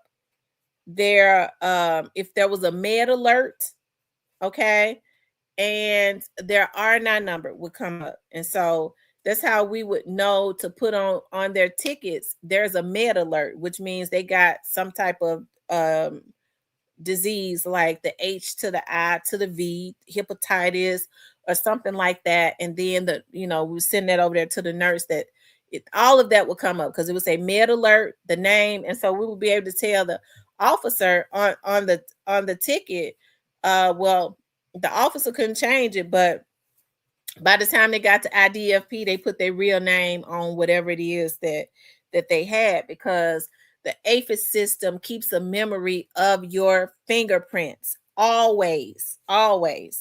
So, hold on one second.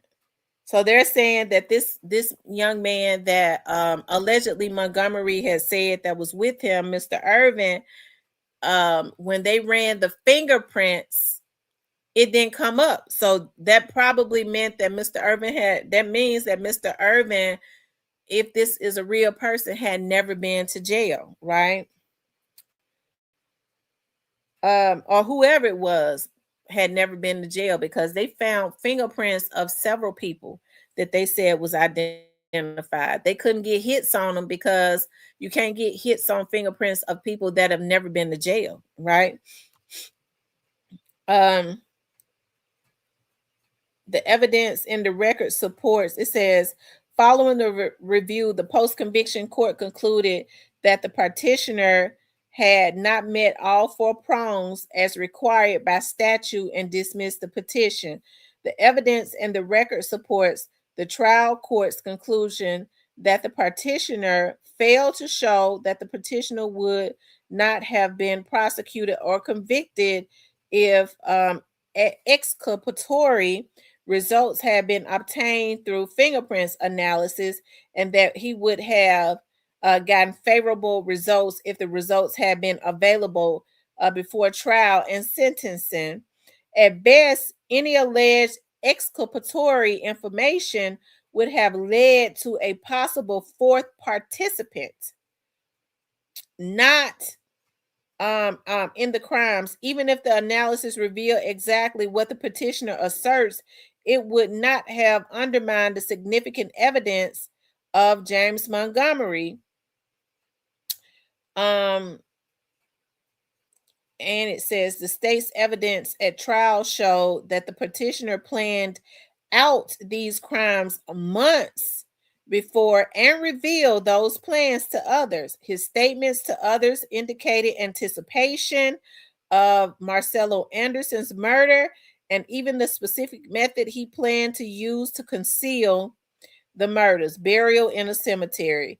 His co-defendant, Jonathan Montgomery took the police to the exact location where the bodies were buried. While in jail after his arrest for the unalivings, the petitioner confessed specific details of the crimes to other inmates. Further, he claimed the victims' bodies would not have been found had Jonathan Montgomery not informed the police. Thus, the petitioner has failed to meet all four prongs. Okay. The petitioner also asks the courts to reweigh the credibility of a state witness in light of his involvement as a confidential informant for the state. The post-conviction court made the following findings as time issue. Finally, the credibility of Mr. Shaw and or discovery that he was a paid informant is irrelevant to the petitioner pending before the courts. Okay. Y'all, I don't know what page I'm on because it ain't even showing no more.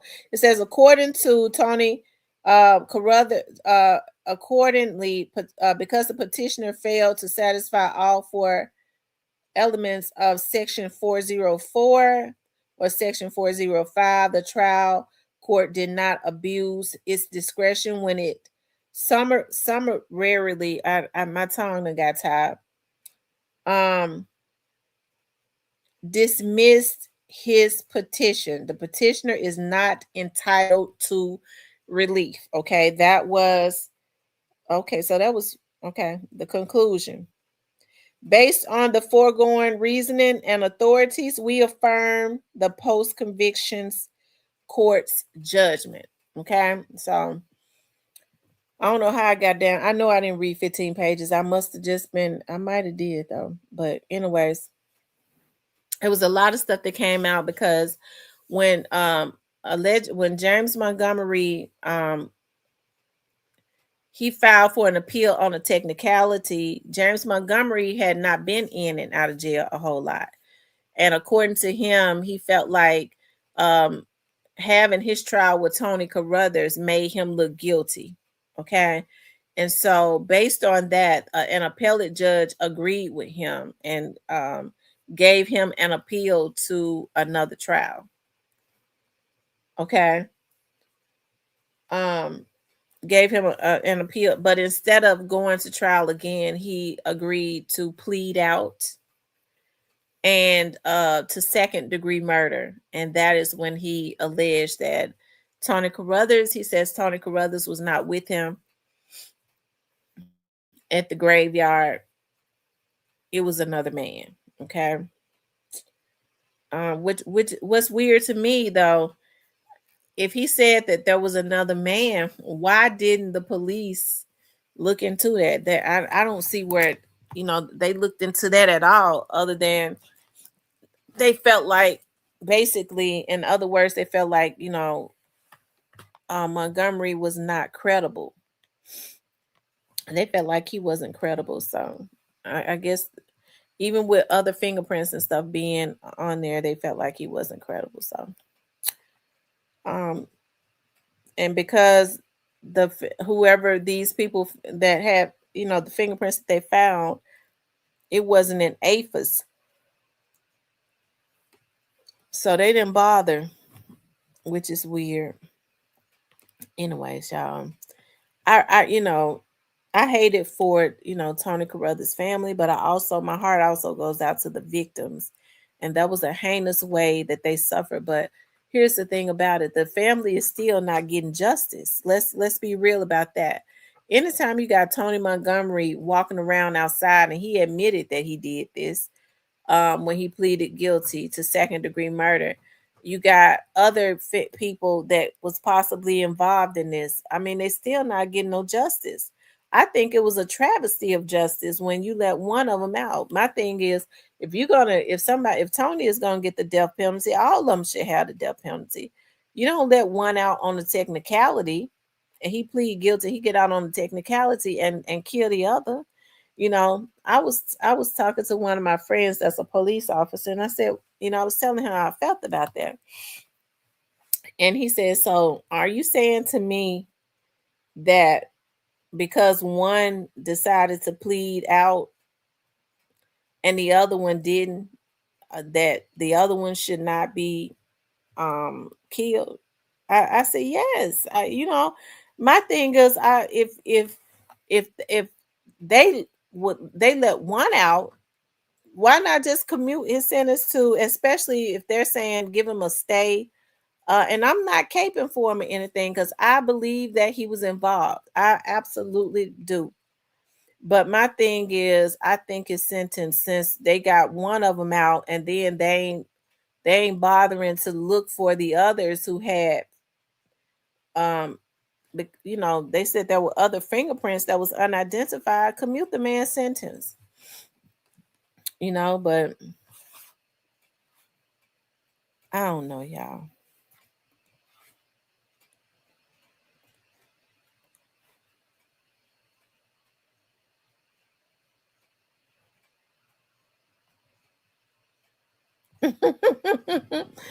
Oh my goodness, is I love you could get so. I wonder, because they're executing another man tomorrow in another state. They're executing a man down in Texas tomorrow for a 1987 unaliving. It was a black guy that killed a older white lady. They're executing him tomorrow too. I forget where in Texas, in one of those cities down there in Texas.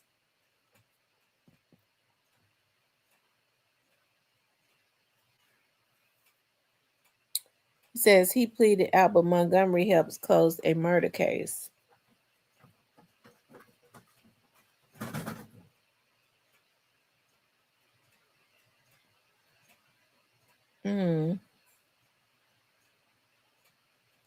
What murder case did Montgomery help close out?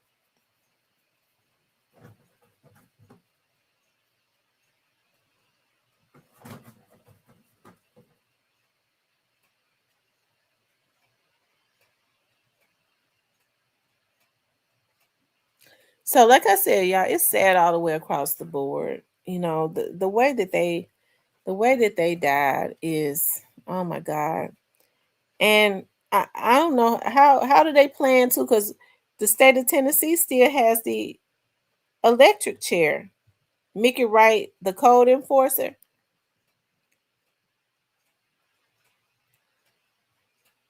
So James Montgomery told them about what happened to Mickey Wright.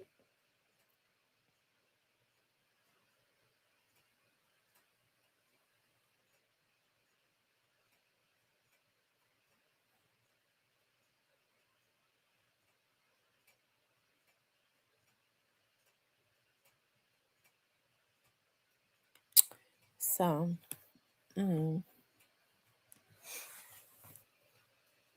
that's something, and I'm gonna tell you why.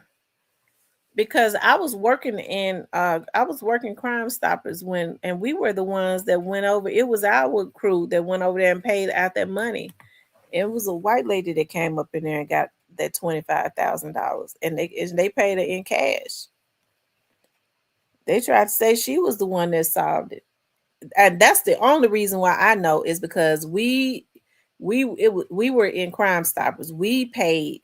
We you know well, we didn't pay it with our money, but we were the ones that was working in Crime Stoppers. Major Williams was the major at the time, and we went over there and paid that lady, and she walked out of there with a big duffel bag.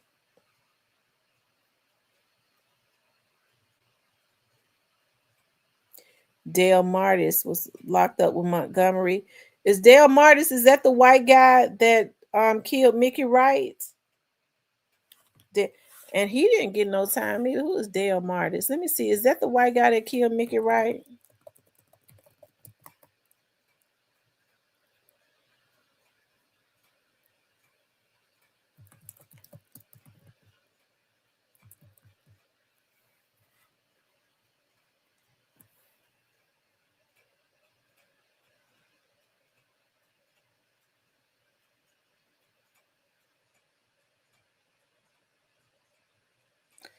Oh, so he was sentenced to life in prison.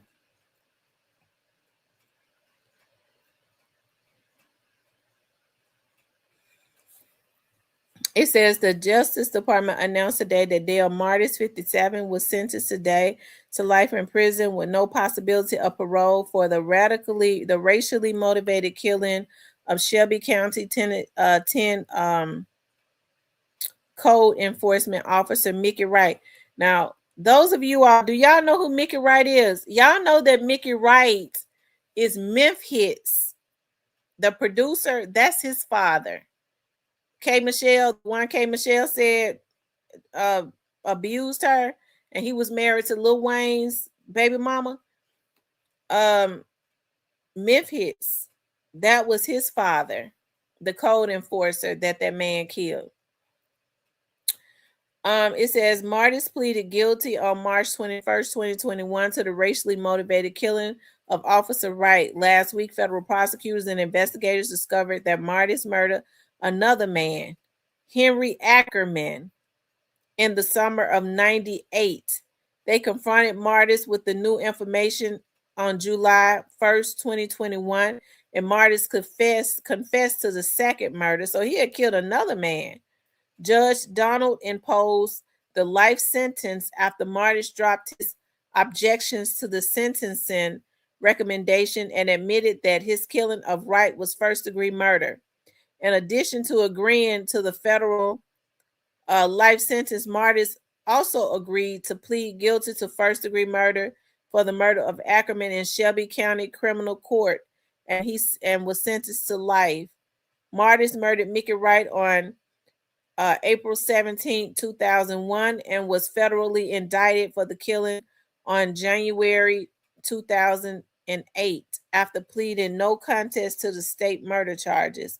The defendant committed a heinous act of hate-filled violence, and today's life sentence sends an unmistakable message that such conduct will not be tolerated in our society, says Thomas Perez, Assistant Attorney General for the Civil Rights Division.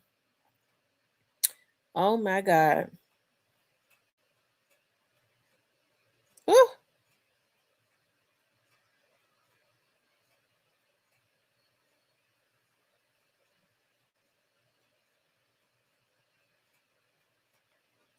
But it says he pleaded guilty and got 15 years. It says Memphis, Tennessee. In this case, a white auto dealer pled guilty to murdering a Memphis code enforcement officer who happened to be African American. The accused state that he not only killed the code enforcement officer, but he chopped up his body into pieces and stuffed parts of his remains in vehicles that were due to be crushed. The dealer, Mr. Dale Martis, pleaded guilty to murder charges, and he received, with the okay of the prosecution, of a sentence of 15 years. The dealer warned the Memphis code enforcement officer to not send any African Americans to inspect his property. Wow. Mm. Lord have mercy, Jesus. And they gave him 15 years, but he confessed to killing another man. Let me see here.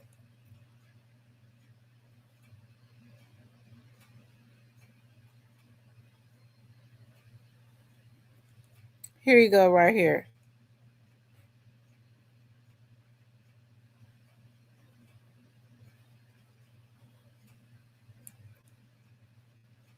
Yeah, that's him right there.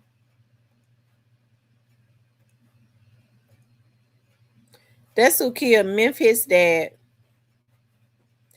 He says he told the city of Memphis to never send another black person out there to inspect his property or he was going to kill them. Memphis and them got broke off though. They got millions and millions and millions of dollars.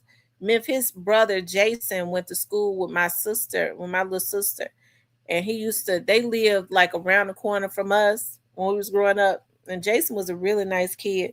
He used to always come around there, ask my sister come outside so they could play ball in the yard and stuff. But yeah, that was messed up what happened.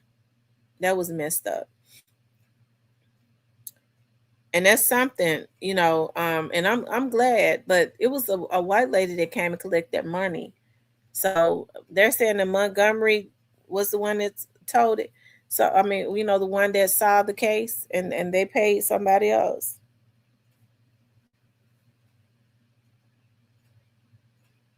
Oh, okay. So Montgomery gave them the information, but didn't testify. Okay. I wonder how Montgomery know about it. How did Montgomery know about it? I know this guy didn't tell him because this guy was real racist. He didn't like black people. He didn't. But I bet you he was selling them cars to black people though. He didn't want no black man coming to inspect his property because he felt like he was superior to a black man. But I bet he was selling them raggedy lemon cars to black folks, making his money.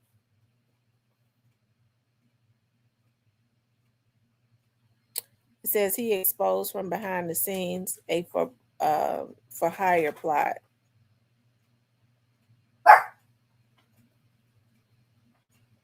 They were locked up together.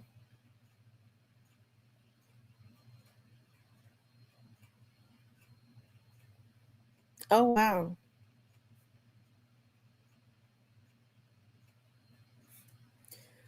Whew. I tell you, that's just too much. Oh,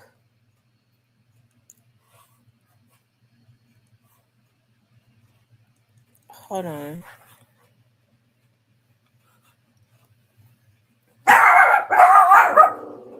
Be quiet.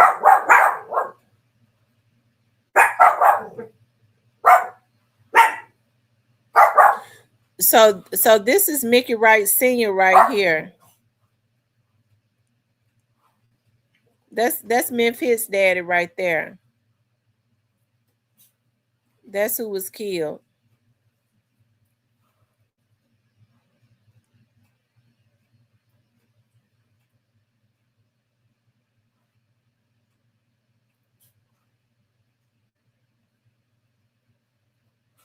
And he was missing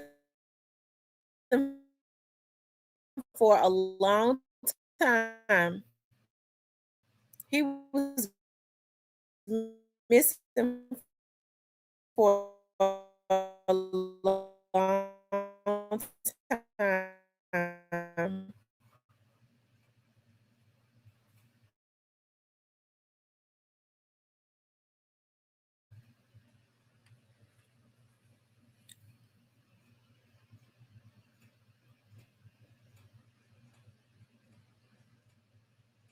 Wow, Margie tried to put a hit on Mifid's mama. Oh my God, he definitely don't have a soul. She was very. She used to call. Oh my God, like it was so sad. It was so sad. It really was. It really was. It was so sad. It was. I remember that case. Um,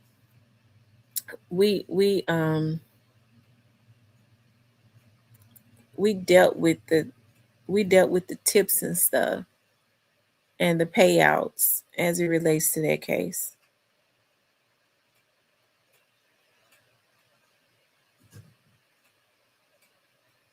I tell you, it's just so sad. He got his racist. Is Marty still in jail? He might have been uncroaked over here already. His stomach looked like his kidneys bad. Hey, he kicked the bucket yet? I wonder if he did. Let's see. Marty's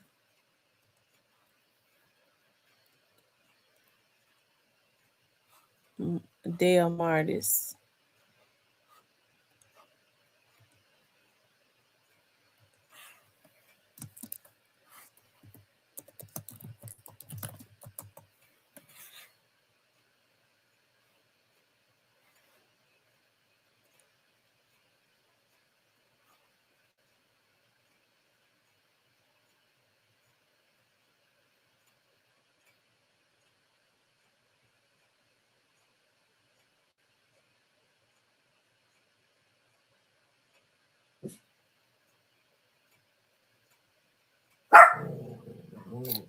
Um.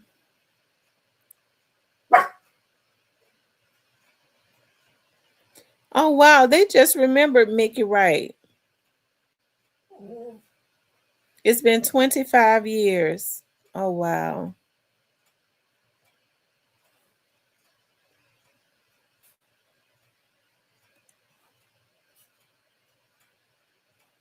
Oh wow, y'all. That's it. It's final. They was waiting for the federal court to since the governor denied it, they wanted the federal court to stop the execution. It says federal court declines last ditch efforts for new DNA testing before Memphis murderer's execution. So it says convicted Memphis unaliver Tony Kurthers is set to be executed Thursday morning in Nashville. However, with less than 24 hours remaining, advocates are still pleading for justice officials to halt his execution until new forensic evidence in the case can be tested.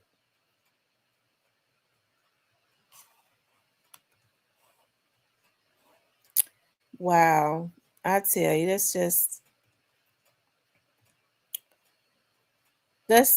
it. I, uh, I'm really, I really don't know what to say. I don't. Um, somebody put this picture up.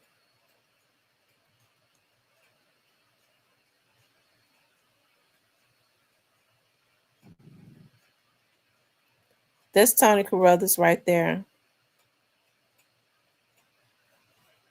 I guess it. I guess that's his mother because I remember her. Those are some beautiful people. I'm talking about. They're physically they are beautiful. I remember his mother being on the stand. I really hate this, but I do understand like that.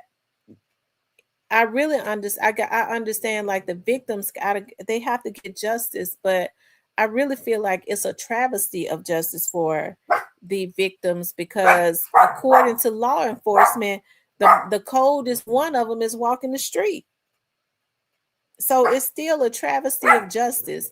I feel like either you electrocute or do whatever you do to all of them, or none of them. And it's a damn shame when you hear law enforcement say the coldest, the deadliest one is on the street.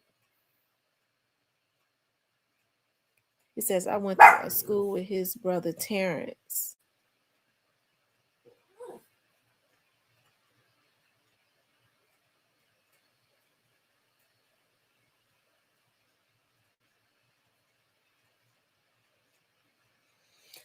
Well, they was waiting for the courts, the federal courts, to stop it. When the governor denied it, the federal courts could have filed a motion to stop it, to get the DNA testing until they did the DNA test. But what the courts is saying is, regardless to what the DNA tests say, they still, the only thing that's going to do is implicate other people, because according to the courts, regardless to who else was there, they believe that Tony Kurthers was there and he did this.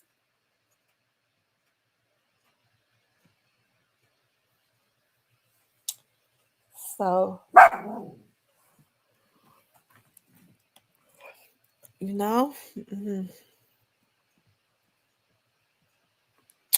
King Deshaun says, I feel like Biden would have stopped it if they reached out to him. Hey. Girl, stop. I gave, why y'all barking? I thought I gave y'all enough melatonin. Y'all supposed to be out for the night. I bought them some new melatonin because it was bigger. I'm gonna have to go back to their old melatonin because they up. I know. When I fed them tonight, I made sure I put a good dosage of it in their water and in their food so that they could be knocked out. It just knocked them out for a little while. They back up. I'm gonna have to go back to their old melatonin. I guess I'm gonna give them a snack and put some on that. The melatonin, they got doggy melatonin. Y'all, these dogs so spoiled. They be wanting to lay up under me. I have to get them sleep medicine to relax them and knock them out.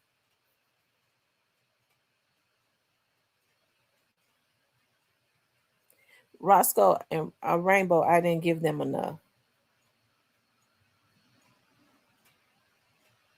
I guess I didn't put enough in their food.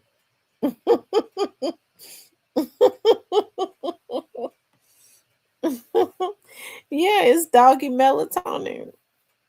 I give it to them every night. It knock them out. I'm gonna give them a snack in a few minutes, and I'm gonna put some drops on there. That ought to do the job. For the rest, I don't. But they wake up every morning at 5:40, like clockwork. They wake up every morning at 5:40, and I guess that's cool. Cause when I get up in the morning, okay, so I get up at 5:40. They wake me up at 5:40. I take them to use the restroom, and then I wait before I give them their breakfast. So what I do is I start prepping for my praying line. Oh, let me show you all. You guys, we're starting to get more and more people on the praying line. It's a praying line that I started. Trust me when I tell you it works. God is amazing. Y'all, God is amazing. God is really amazing. So I'm getting ready to put it up here so you all can call in. It's 7 o'clock on the dot, from 7 o'clock in the morning until 7:15. It's called the Great Awakening Prayer Line, and it gives you strength for the day. I think that praying early in the morning before you go to work and all of that. If you go to my Real Talk with Tamara like page, you can see it on there. But that is the phone number. It's 978-890-8900, and that's the code that is gonna so if you get on there at 7:20, we ain't gonna be up on there because we pray for 15 minutes every morning while we prepare for work. Okay. And we've been praying some really good prayers. Like it's all about coming into agreement. And people don't understand the power of agreement. Like we come into agreement for just so much good stuff. One of the young ladies, Miss Angel, the real boss, she really got a testimony. And so she been getting on there with me now for like 2 months. And Angel, the real boss, said to me, she said, Tamara, I got a testimony. I said, what's your testimony? Because we have been praying, coming into agreement for promotion and for wealth and for all of that, for God to increase businesses and all of that. And she said, guess what happened? She said, my old job called me back and offered me a big raise to come back. Okay. And she said, so those prayers have been working and we have been coming into agreement for that. So, only thing I say is when you get on the line in the morning, I always say just have a spirit of expectancy. Um, just expect everything that we pray for, because I mean, God spoke everything into existence and we are in the image of God. People don't understand how powerful they are. You can think something, when you say all the time, we say to ourselves, dog, I knew it. I thought that. I said that was going to happen. You have to be careful with what you speak into the atmosphere, because God spoke everything into creation and we are in the image of God. So what we have to start doing is using our mouth to create good things. And God says where 2 or 3 agree, he would be in the midst. And so when we come into that prayer line, we are agreeing. And y'all go to my Real Talk with Tamara page, child, because I don't want to because when I start sharing stuff, it gives the sickos the opportunity to start hacking my page. But my channel, but every morning from 7 o'clock a.m. until 7:15 a.m. Okay. So if you get on there at 7:20, we already off, because we be just agreeing. We're praying against generational curses. And that's something I have been wanting to pray for with you all also, even with y'all on here. Ask God to help you to overcome generational curses, because a lot of people are suffering with things that you don't really know who your ancestors were. And a lot of people deal with those familiar spirits, and you're a certain way and you don't really know why you are. And so I think it's time. A lot of times people don't know what to pray for or what to pray against, because they don't know anything about that. And it's time to start praying against those curses so that your family and your children and stuff can be broke free. You hear people talk about generational curses. Well, because it happened to my grandmama. My grandmama was mentally ill and my mama was mentally ill, and I got some mental illness. So it's just, my child got mental illnesses too. It just run in my family. Well, you can break those curses. All you got to do is start speaking against them in the name of Jesus. And I'm serious. Like, it's time to start using your words wisely. You don't have to be jealous of nobody else. All you got to do is stay in your lane and start speaking out what you want into the atmosphere. Stop speaking against other people, because the word is like a double-edged sword. You start speaking out curses on other people for no reason because of your jealousy. The word will mess around and turn on you. Stay in your lane and start speaking out blessings on yourself and on your family, and start manifesting things for yourself and quit worrying about everybody else. Okay. I think that's the issue. People have jealous spirits. And to me, that's like a demon. Those jealous spirits, that's a demon. The only time you're jealous of somebody else is when you feel like they got something that you can't have. What you don't understand is what they have probably ain't even for you anyways. What they got that's not your calling. How they got it or what they doing, that is their mission. You need to worry about your own stuff, your own mission, and get about doing that, because God gifted us all with gifts. That's why I don't worry about people. Like, that's why I can't understand when I said, dog, people be messing with my life. What they jealous of? Like, I mean, they could be doing their own thing. And so Y'all know my favorite saying is when people get around here, get to talking about, well, the devil is a liar and the devil messing with my family and the devil messing with my husband and, my kids and all of that. I'll be saying, no, you a lie. A lot of times people going through a lot of stuff because they reaping what they sow. You can't go and cause trouble and cause hell on your job and cause hell in other people's households because of the words that you speak out, and then think that your household it's not going to affect your household. You have to reap what you sow. So a lot of times it ain't the devil. People give the devil too much credit. A lot of times you're reaping what you sow because you messy. Okay. And so I think people need to start watching what they speak out, because God says he spoke everything into existence. If we are in the image of him, then we are many creators. So be careful about that. Get into your own lane and start speaking out your future into the atmosphere. Okay. It says the president. And so that's what we do on the prayer line. We just speaking out those things, into the atmosphere. We are, I promise you, I was saying something. I was praying about something. And I said, Lord, I'm going to stay positive about it. I'm going to stay positive about it. And I promised to God, it was that same day. It was the same day that God blessed me. I was like, I need this, and I'm gonna stay positive about it. It happened. I'm gonna tell y'all something. I went last year. This is just how you can think things, and you can just know it. You have to get into that energy of it. I'm telling you, you have to vibrate on a high frequency. Okay. So last year I went to the mayor's luncheon that he had for Mother's Day. I was like, when we was walking in, it was only like 150 women. We was walking in. They was giving us a ticket because they was like, we're going to do a drawing.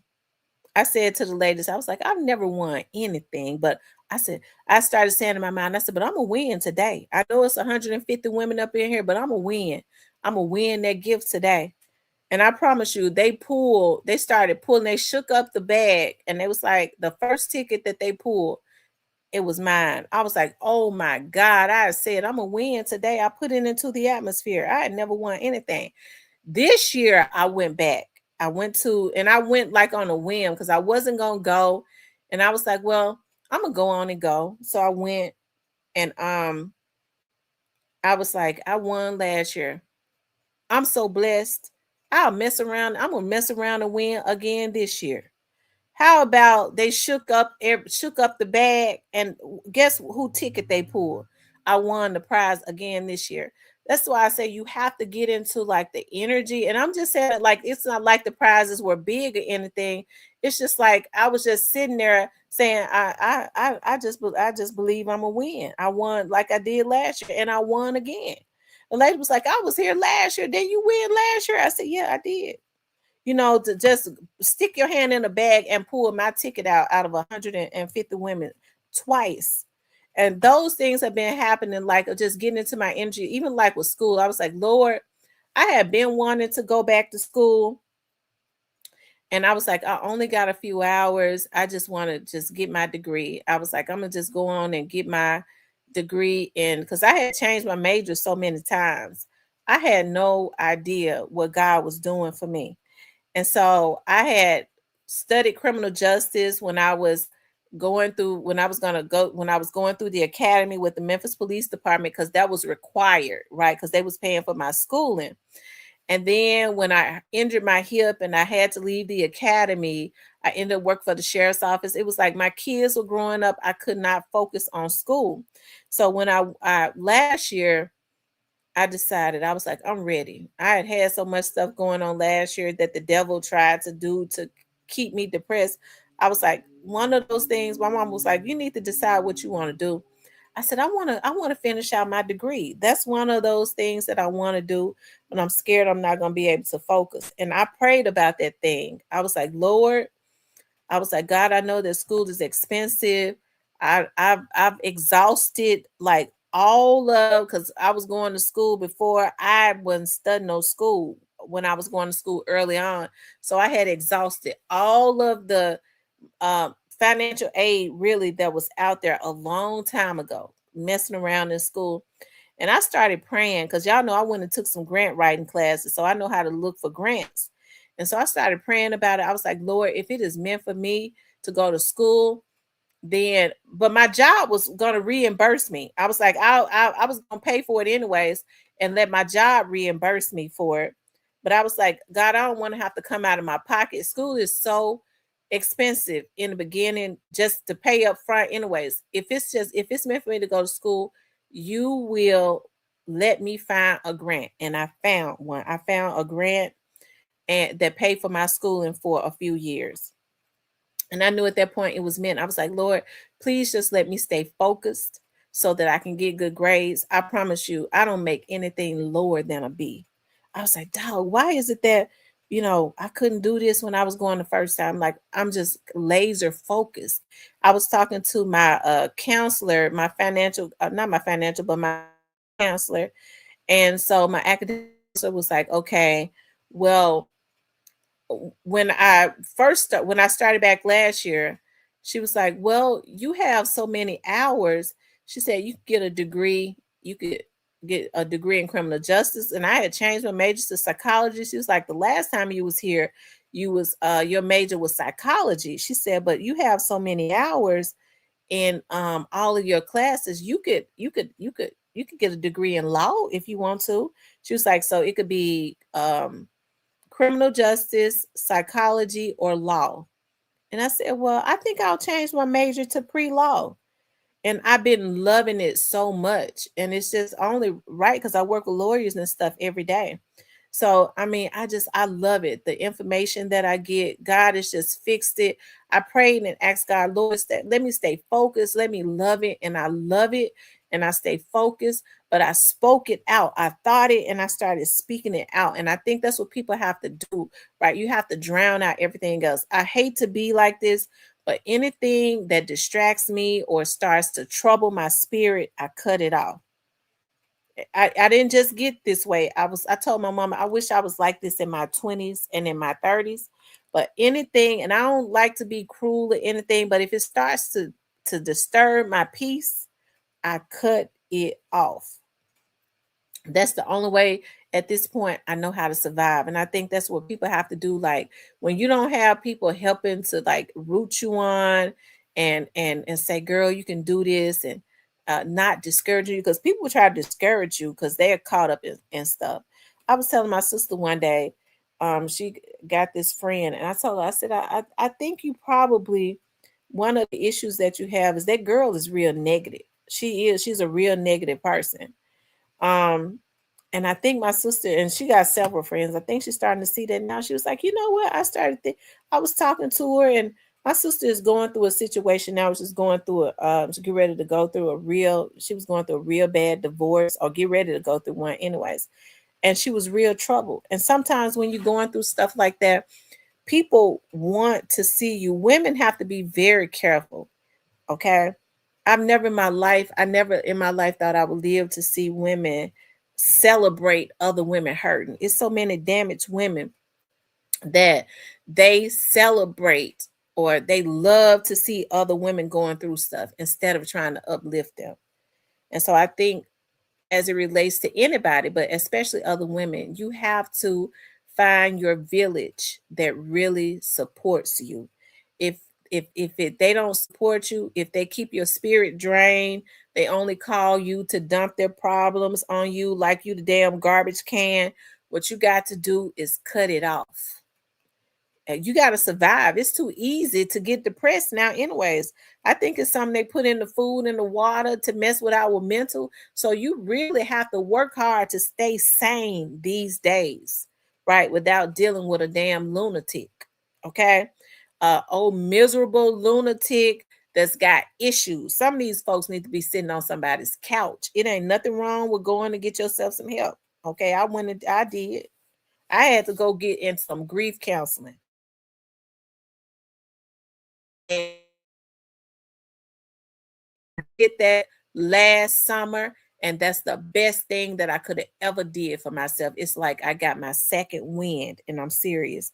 And I'm talking about men and women. But I said all that to say this: on the prayer line, don't come in there with no mess. Come in there with a spirit of expectancy and come into agreement. Ask God, because women have a real bad spirit of they have, we all women, me too. Okay, we have a territorial spirit. We are territorial by nature. That's just how we are. We're territorial about our children, about our men, about everything. This is mine. It's just by nature. And it ain't nothing wrong with that until it turns into something sadistic, okay? But when you come in there with a spirit of expectancy and come into agreement. The more of us agree, okay, and be happy when somebody else get theirs, if they get theirs before you get yours. That's how you get yours, when you can clap for somebody else, right? Some people get this, girl, I've been praying for everybody else and they get theirs and I ain't got mine. I get away from women that say stuff like that. It seems like I be praying for everybody else and they get theirs. When I'm gonna get mine? I said, oh, okay, I don't want to fool with her. Because see, that's a jealous spirit right there. Because you sitting up worried about something you ain't got no business being worried about. If you genuinely happy for somebody, you don't cry when they get theirs. You just keep clapping until you get yours. Okay. They said president is basically the boss of federal executive branch, right? Trump can't stop a state execution, but he got the power to call the governor and ask for a favor. And that governor kissed Trump tail so bad, he'll do it. And see, that's what Master P and them got to do as it relates to C Murder. President Trump ain't got the power to exonerate C Murder. The governor has the power to give him clemency, but what Trump can do, because the Louisiana governor kisses butt real bad too. So what the governor can do, what Trump can do is call the Louisiana governor and invite him to the White House, and then he can hit him on nudge him a little bit and say, Corey Miller, hey, he's been in jail for X amount of years, and hey, I done looked at this thing and I don't think he's guilty. It sure would be good if you can give him clemency. I bet you he'd have it the next day. See, Trump can't do it, but he can sit in his bullet pulpit and nudge a little bit for those who love kissing his butt and being up under him. And the Tennessee governor and the Louisiana governor loves kissing his butt. Okay. If Trump had called the Tennessee governor and asked for a stay, because he can't do it. If he had personally called the Tennessee governor and asked for a stay for anybody that's getting ready to be executed, it would have happened.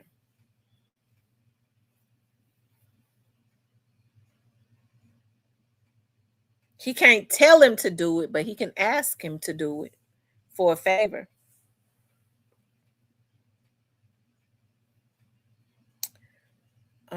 Behind closed doors, that is. So, I wonder what one thinks. I wonder what one thinks when you have less than 12 hours. I mean, none of us know the day or the time anyways. But I wonder,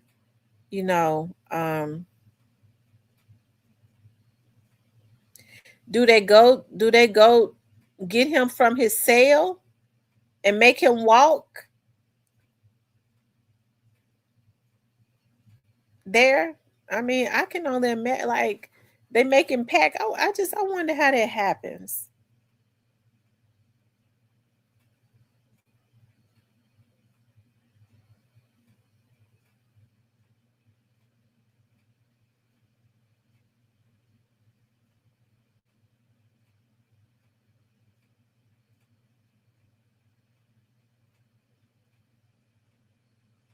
Right. He can indirectly stop it. He can.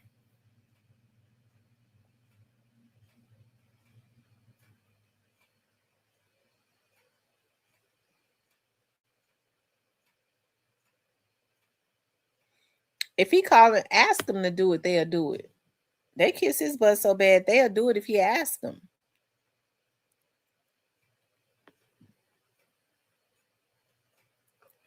But they was waiting even after the governor.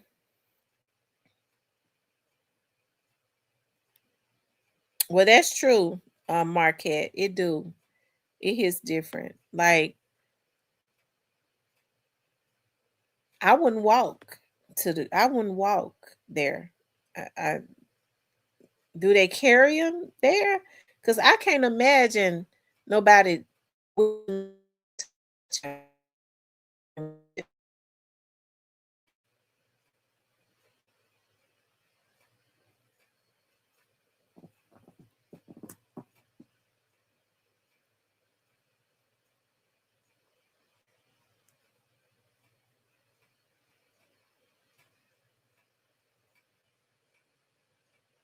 I just wonder what is it? Is it gonna be injection or the electric chair?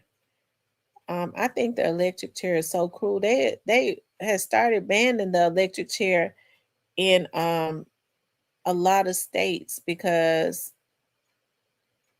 people weren't dying. They eyeballs and stuff was popping out, and they still, it was. I don't know. To me, that's. eh, mm. I'm trying to figure out what kind of people actually work at the death chamber. They do that without a problem. They got to be half human, half animal, or all animal. Because I couldn't do it. I could not inject nobody and unalive them, and I sure couldn't take them to the electric chair and because oh Lord, I think they put a little thing on top of their head and close and put a shield over their eye, and they let some water run down their head and stuff, right? And then they turn on the electric chair. They said he declined his last meal.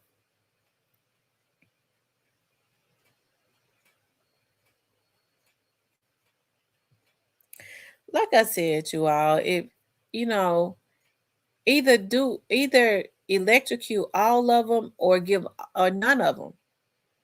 I'm not saying he should be out, but you got one. You got Carruthers is out walking around, and he was the most dangerous one of them. He was the coldest, and he out walking around, and they get ready to electrocute the other one.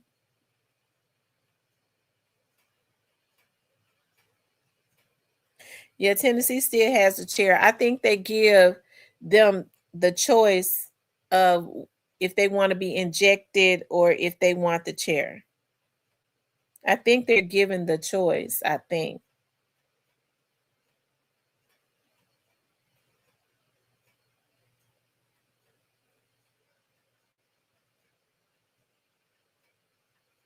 But I knew Governor Lee wasn't going to. Not him. The other one might have, but I knew he wasn't going to do it. I can't imagine being the one to walk him on in the one.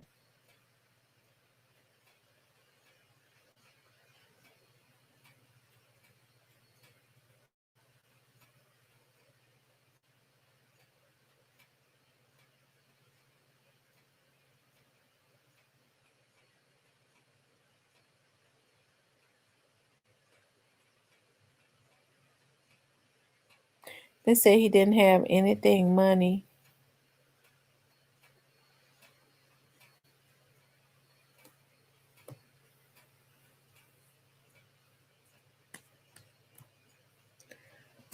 Um,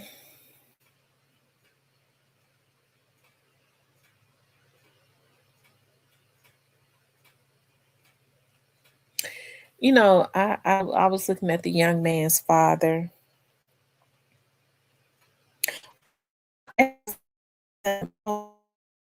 doctor of a death doctor.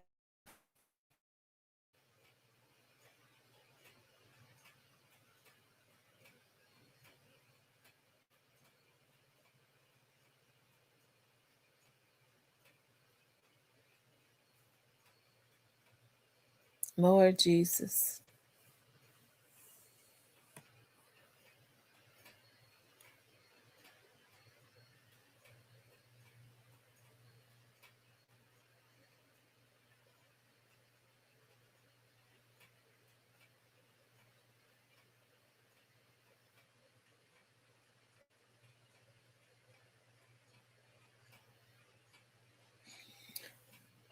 I tell you, I didn't even know it was 12 o'clock. I got on here pretty late tonight, I guess.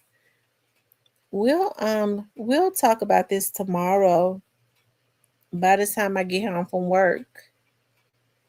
Um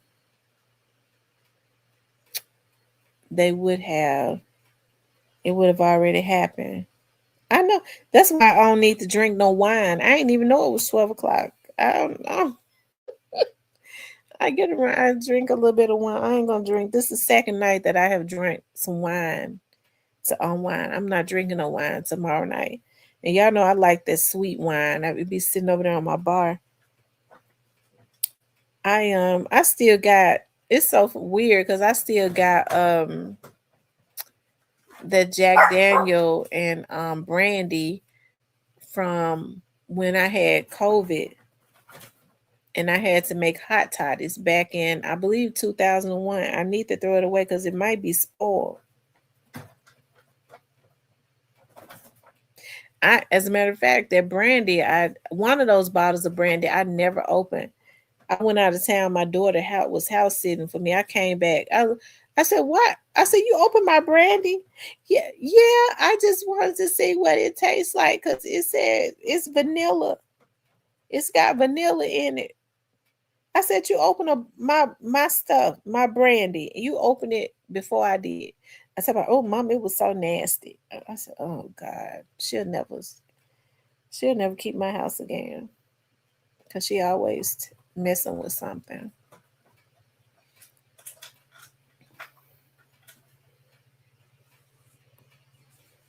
Oh, it doesn't spoil.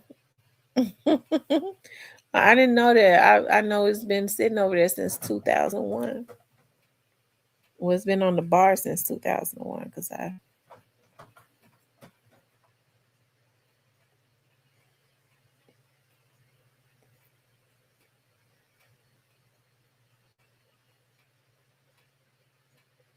was going to say because I had to move a couple of times. Anyways, you guys, we're going to say a prayer. Most gracious Father, we come to you in the mighty name of Jesus. Lord, we just ask that you look over everyone that was on this live, me and each and every one in our families. Lord, we ask that you be with the state of Tennessee. We ask that you be with the families of the victims of Marcelo Anderson and his mother and his friend, Mr. Tucker, be with his father and his mother. Lord, we ask that you be with the family of Tony Kurthers, Lord, because they are innocent.